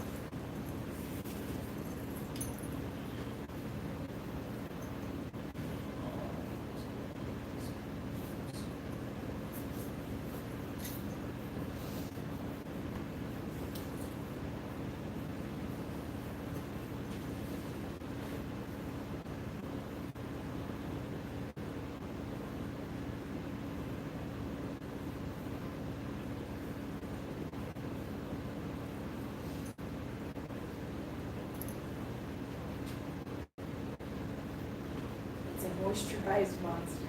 It is a moisturized monster. Is this going to be a tropical creature? It certainly could be. Chapstick works in a pinch. I'm definitely going to do several paint-ups of this, and one of them will be an undersea variety, or an underwater variety. Because I have places I can put fins on this that I cut out of EVA foam on a laser.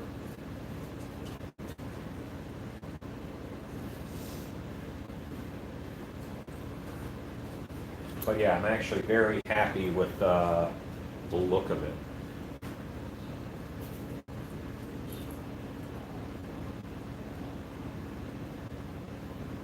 Now I can slather him in Vaseline.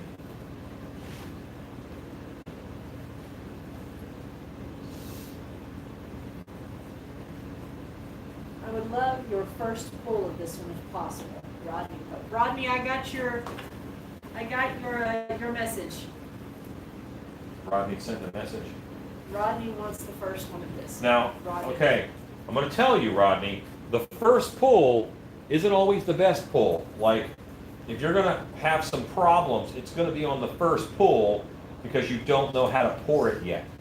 So, I'm going to reserve the right to not give you the first pull if it's a little janky. But he would like to purchase the First usable pull. the first final product. Okay. Not a blank. Oh, okay, cool, awesome. That would be very cool. I love that. It's nice when I sell a mask before I'm finished with it. Rodney's already claimed this first one, guys. Unless, if the mold fails. But yeah, I'm excited to paint it. I mean, there's a lot of, this is part of the joy of what I do for a living, is that, this is something that didn't exist, and we looked at a bunch of pictures, and we messed with the clay. I wonder what this creature would look like with this skull. Yeah. How do your masks come to fruition? Do you draw them on paper or computer, or you just fly by the seat of your pants? Hey now, I resemble that remark. If you watch the last live video where I sculpted this, you'll kind of see the whole process, because what I do is I make a gallery of images that are guidelines, they're guideposts, is what they are. And I use those as reference, and I work from the reference images and make the sculpture.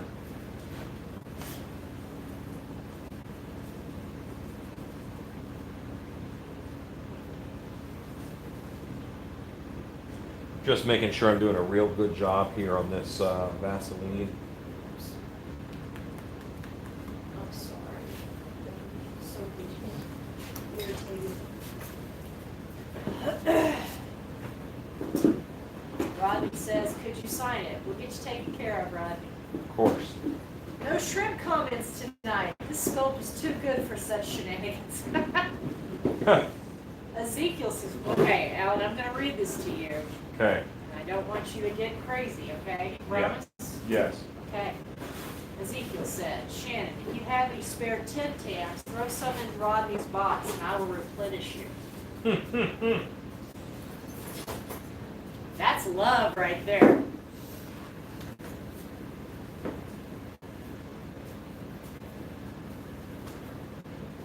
By the way, Alan, the sculpt looks amazing. Thank you. And Rodney says however you want to paint it is fine. Okay.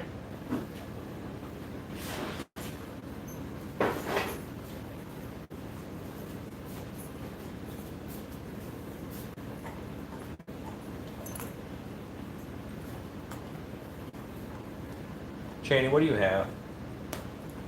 You have a resin pumpkin.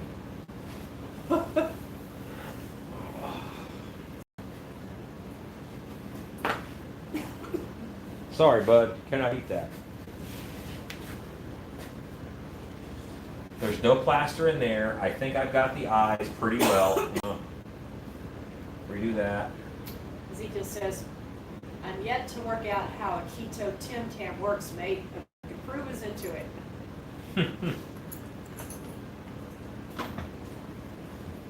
I think bacon is a keto Tim Tam.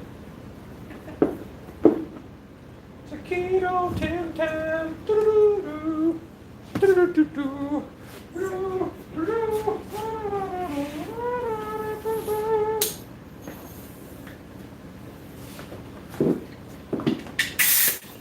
So there was a time when I wanted to blow all the plaster chips off of my sculpture and things, and I was using this, and I blew the clay apart. So I'd already done the back of the head mold, and I blew apart the sculpture, like, because air got caught into a little corner and just ripped the whole face off. Good times.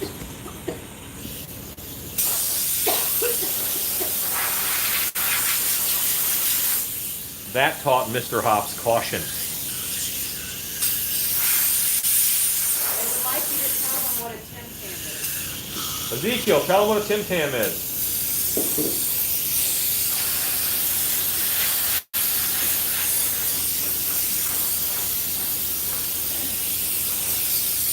Tim Tams are the national cookie of Australia, kind of.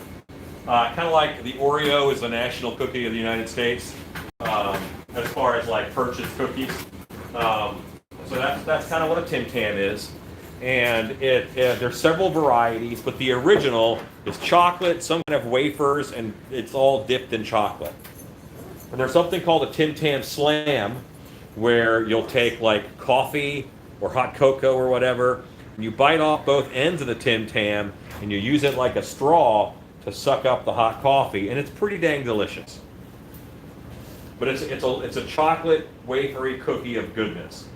I would show one to you, but then I would have to eat it. I would have to eat it this instant, right away. Because, Says, Tim Tam Slam is my jam. yes.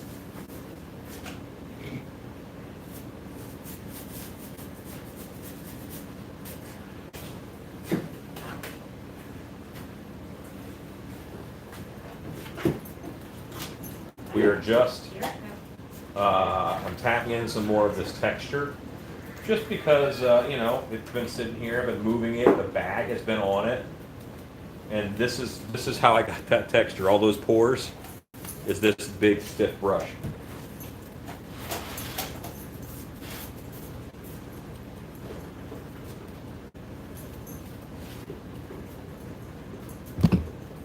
Okay. So next, I'm going to lay this back on some clay, so I'm not fighting gravity.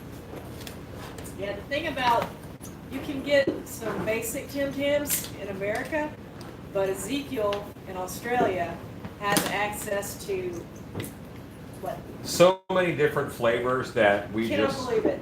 yeah, like I didn't even know what a lychee fruit was, but now I like their Tim Tams. Yeah. Hey, get out of that. You eat plaster, you're going to poop rocks, and you're going to hate it. This is eating something probably detrimental to Oh my goodness. They're awake. I want the Christine, secrets of their colon. Tim Tams are amazing. They're a gift from the gods. I think my favorite is the chocolate mint. And I'm not even a big chocolate fan either. I'm not crazy about chocolate, but I gotta say that's delicious. And the chocolate raspberry. Better than repouring latex into a mold and missing a little pile of release powder in the detail till it was pulled and left a weird void. Well, that's fixable because you just pour again.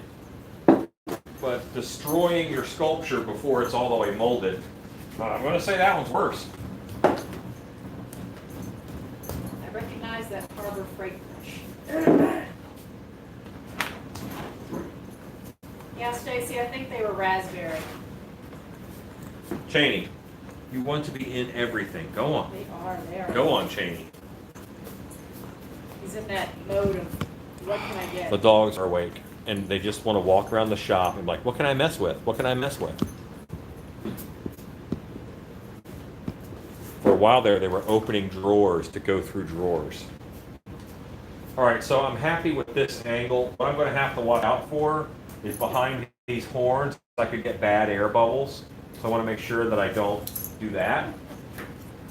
I'm going to go with a little more because this looks a little too dry for me. Our beauty said they're opening drawers. Oh yeah. Yeah, they just want to mess with stuff.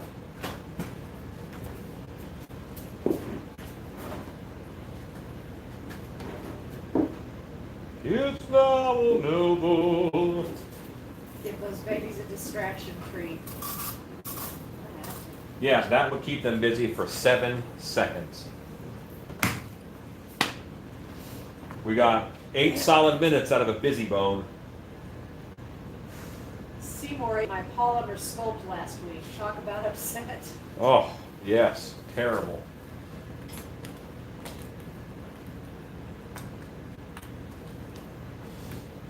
There's a lady who I follow on Instagram, and her dog has developed a taste for monster clay. So he goes after sculptures.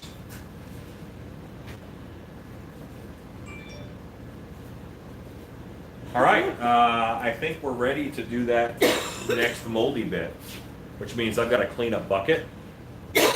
Rodney, I like chocolate too, but I'm not addicted. To it. People get just addicted. I like chocolate with like red wine. That's delicious. What have we got for leftovers? We got steak, Okay, chicken, okay, broccoli, some salad. okay. Do I need to go get you something? No, I'll be okay. At this point, we're on the downhill slide. How long? An hour? What time is it? 9:35. Okay, Mr. Hops is going to make an executive decision. All right? I'm going to mold the other half of this in the morning. I am hungry, and I don't want to rush the molding process. You know, I don't want to do that. You could do a daytime one. We got the, I could go live during the daytime. We got the Grouch drooled up. He's ready to go. This is the only time I've seen underneath this chin. I'm actually going to fix that sculpture real quick.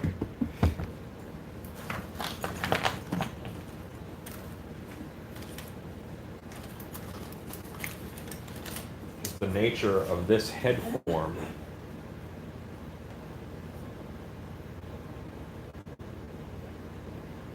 Meant I couldn't see that down there. Go eat stuff. Alan's hungry. You don't want to see him hungry. No, don't make me hungry. You wouldn't like me hungry.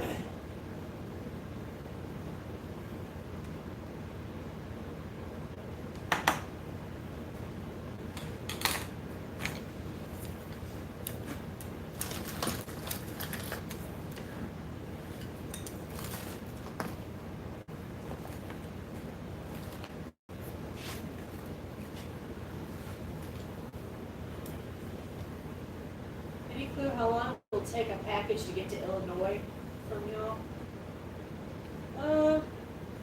3 days? Depends on the part of Illinois. 3 or 4 days, though. Yeah. Okay. So now this has an acceptable level of texture underneath, and I separated the chin from the neck. All right. You guys are awesome. All of you who hung out this long. Boy, my hair is really fluffy today. Normally I slick it back. Today I did not. So yeah, thanks for hanging out with us. And I'll get the other half of this guy molded tomorrow. I'll probably do it early in the day so I can just get it knocked out. And you guys are awesome. Thanks for hanging out. Appreciate it. Say goodnight, wife. Good night. Say goodnight to each other and go make stuff.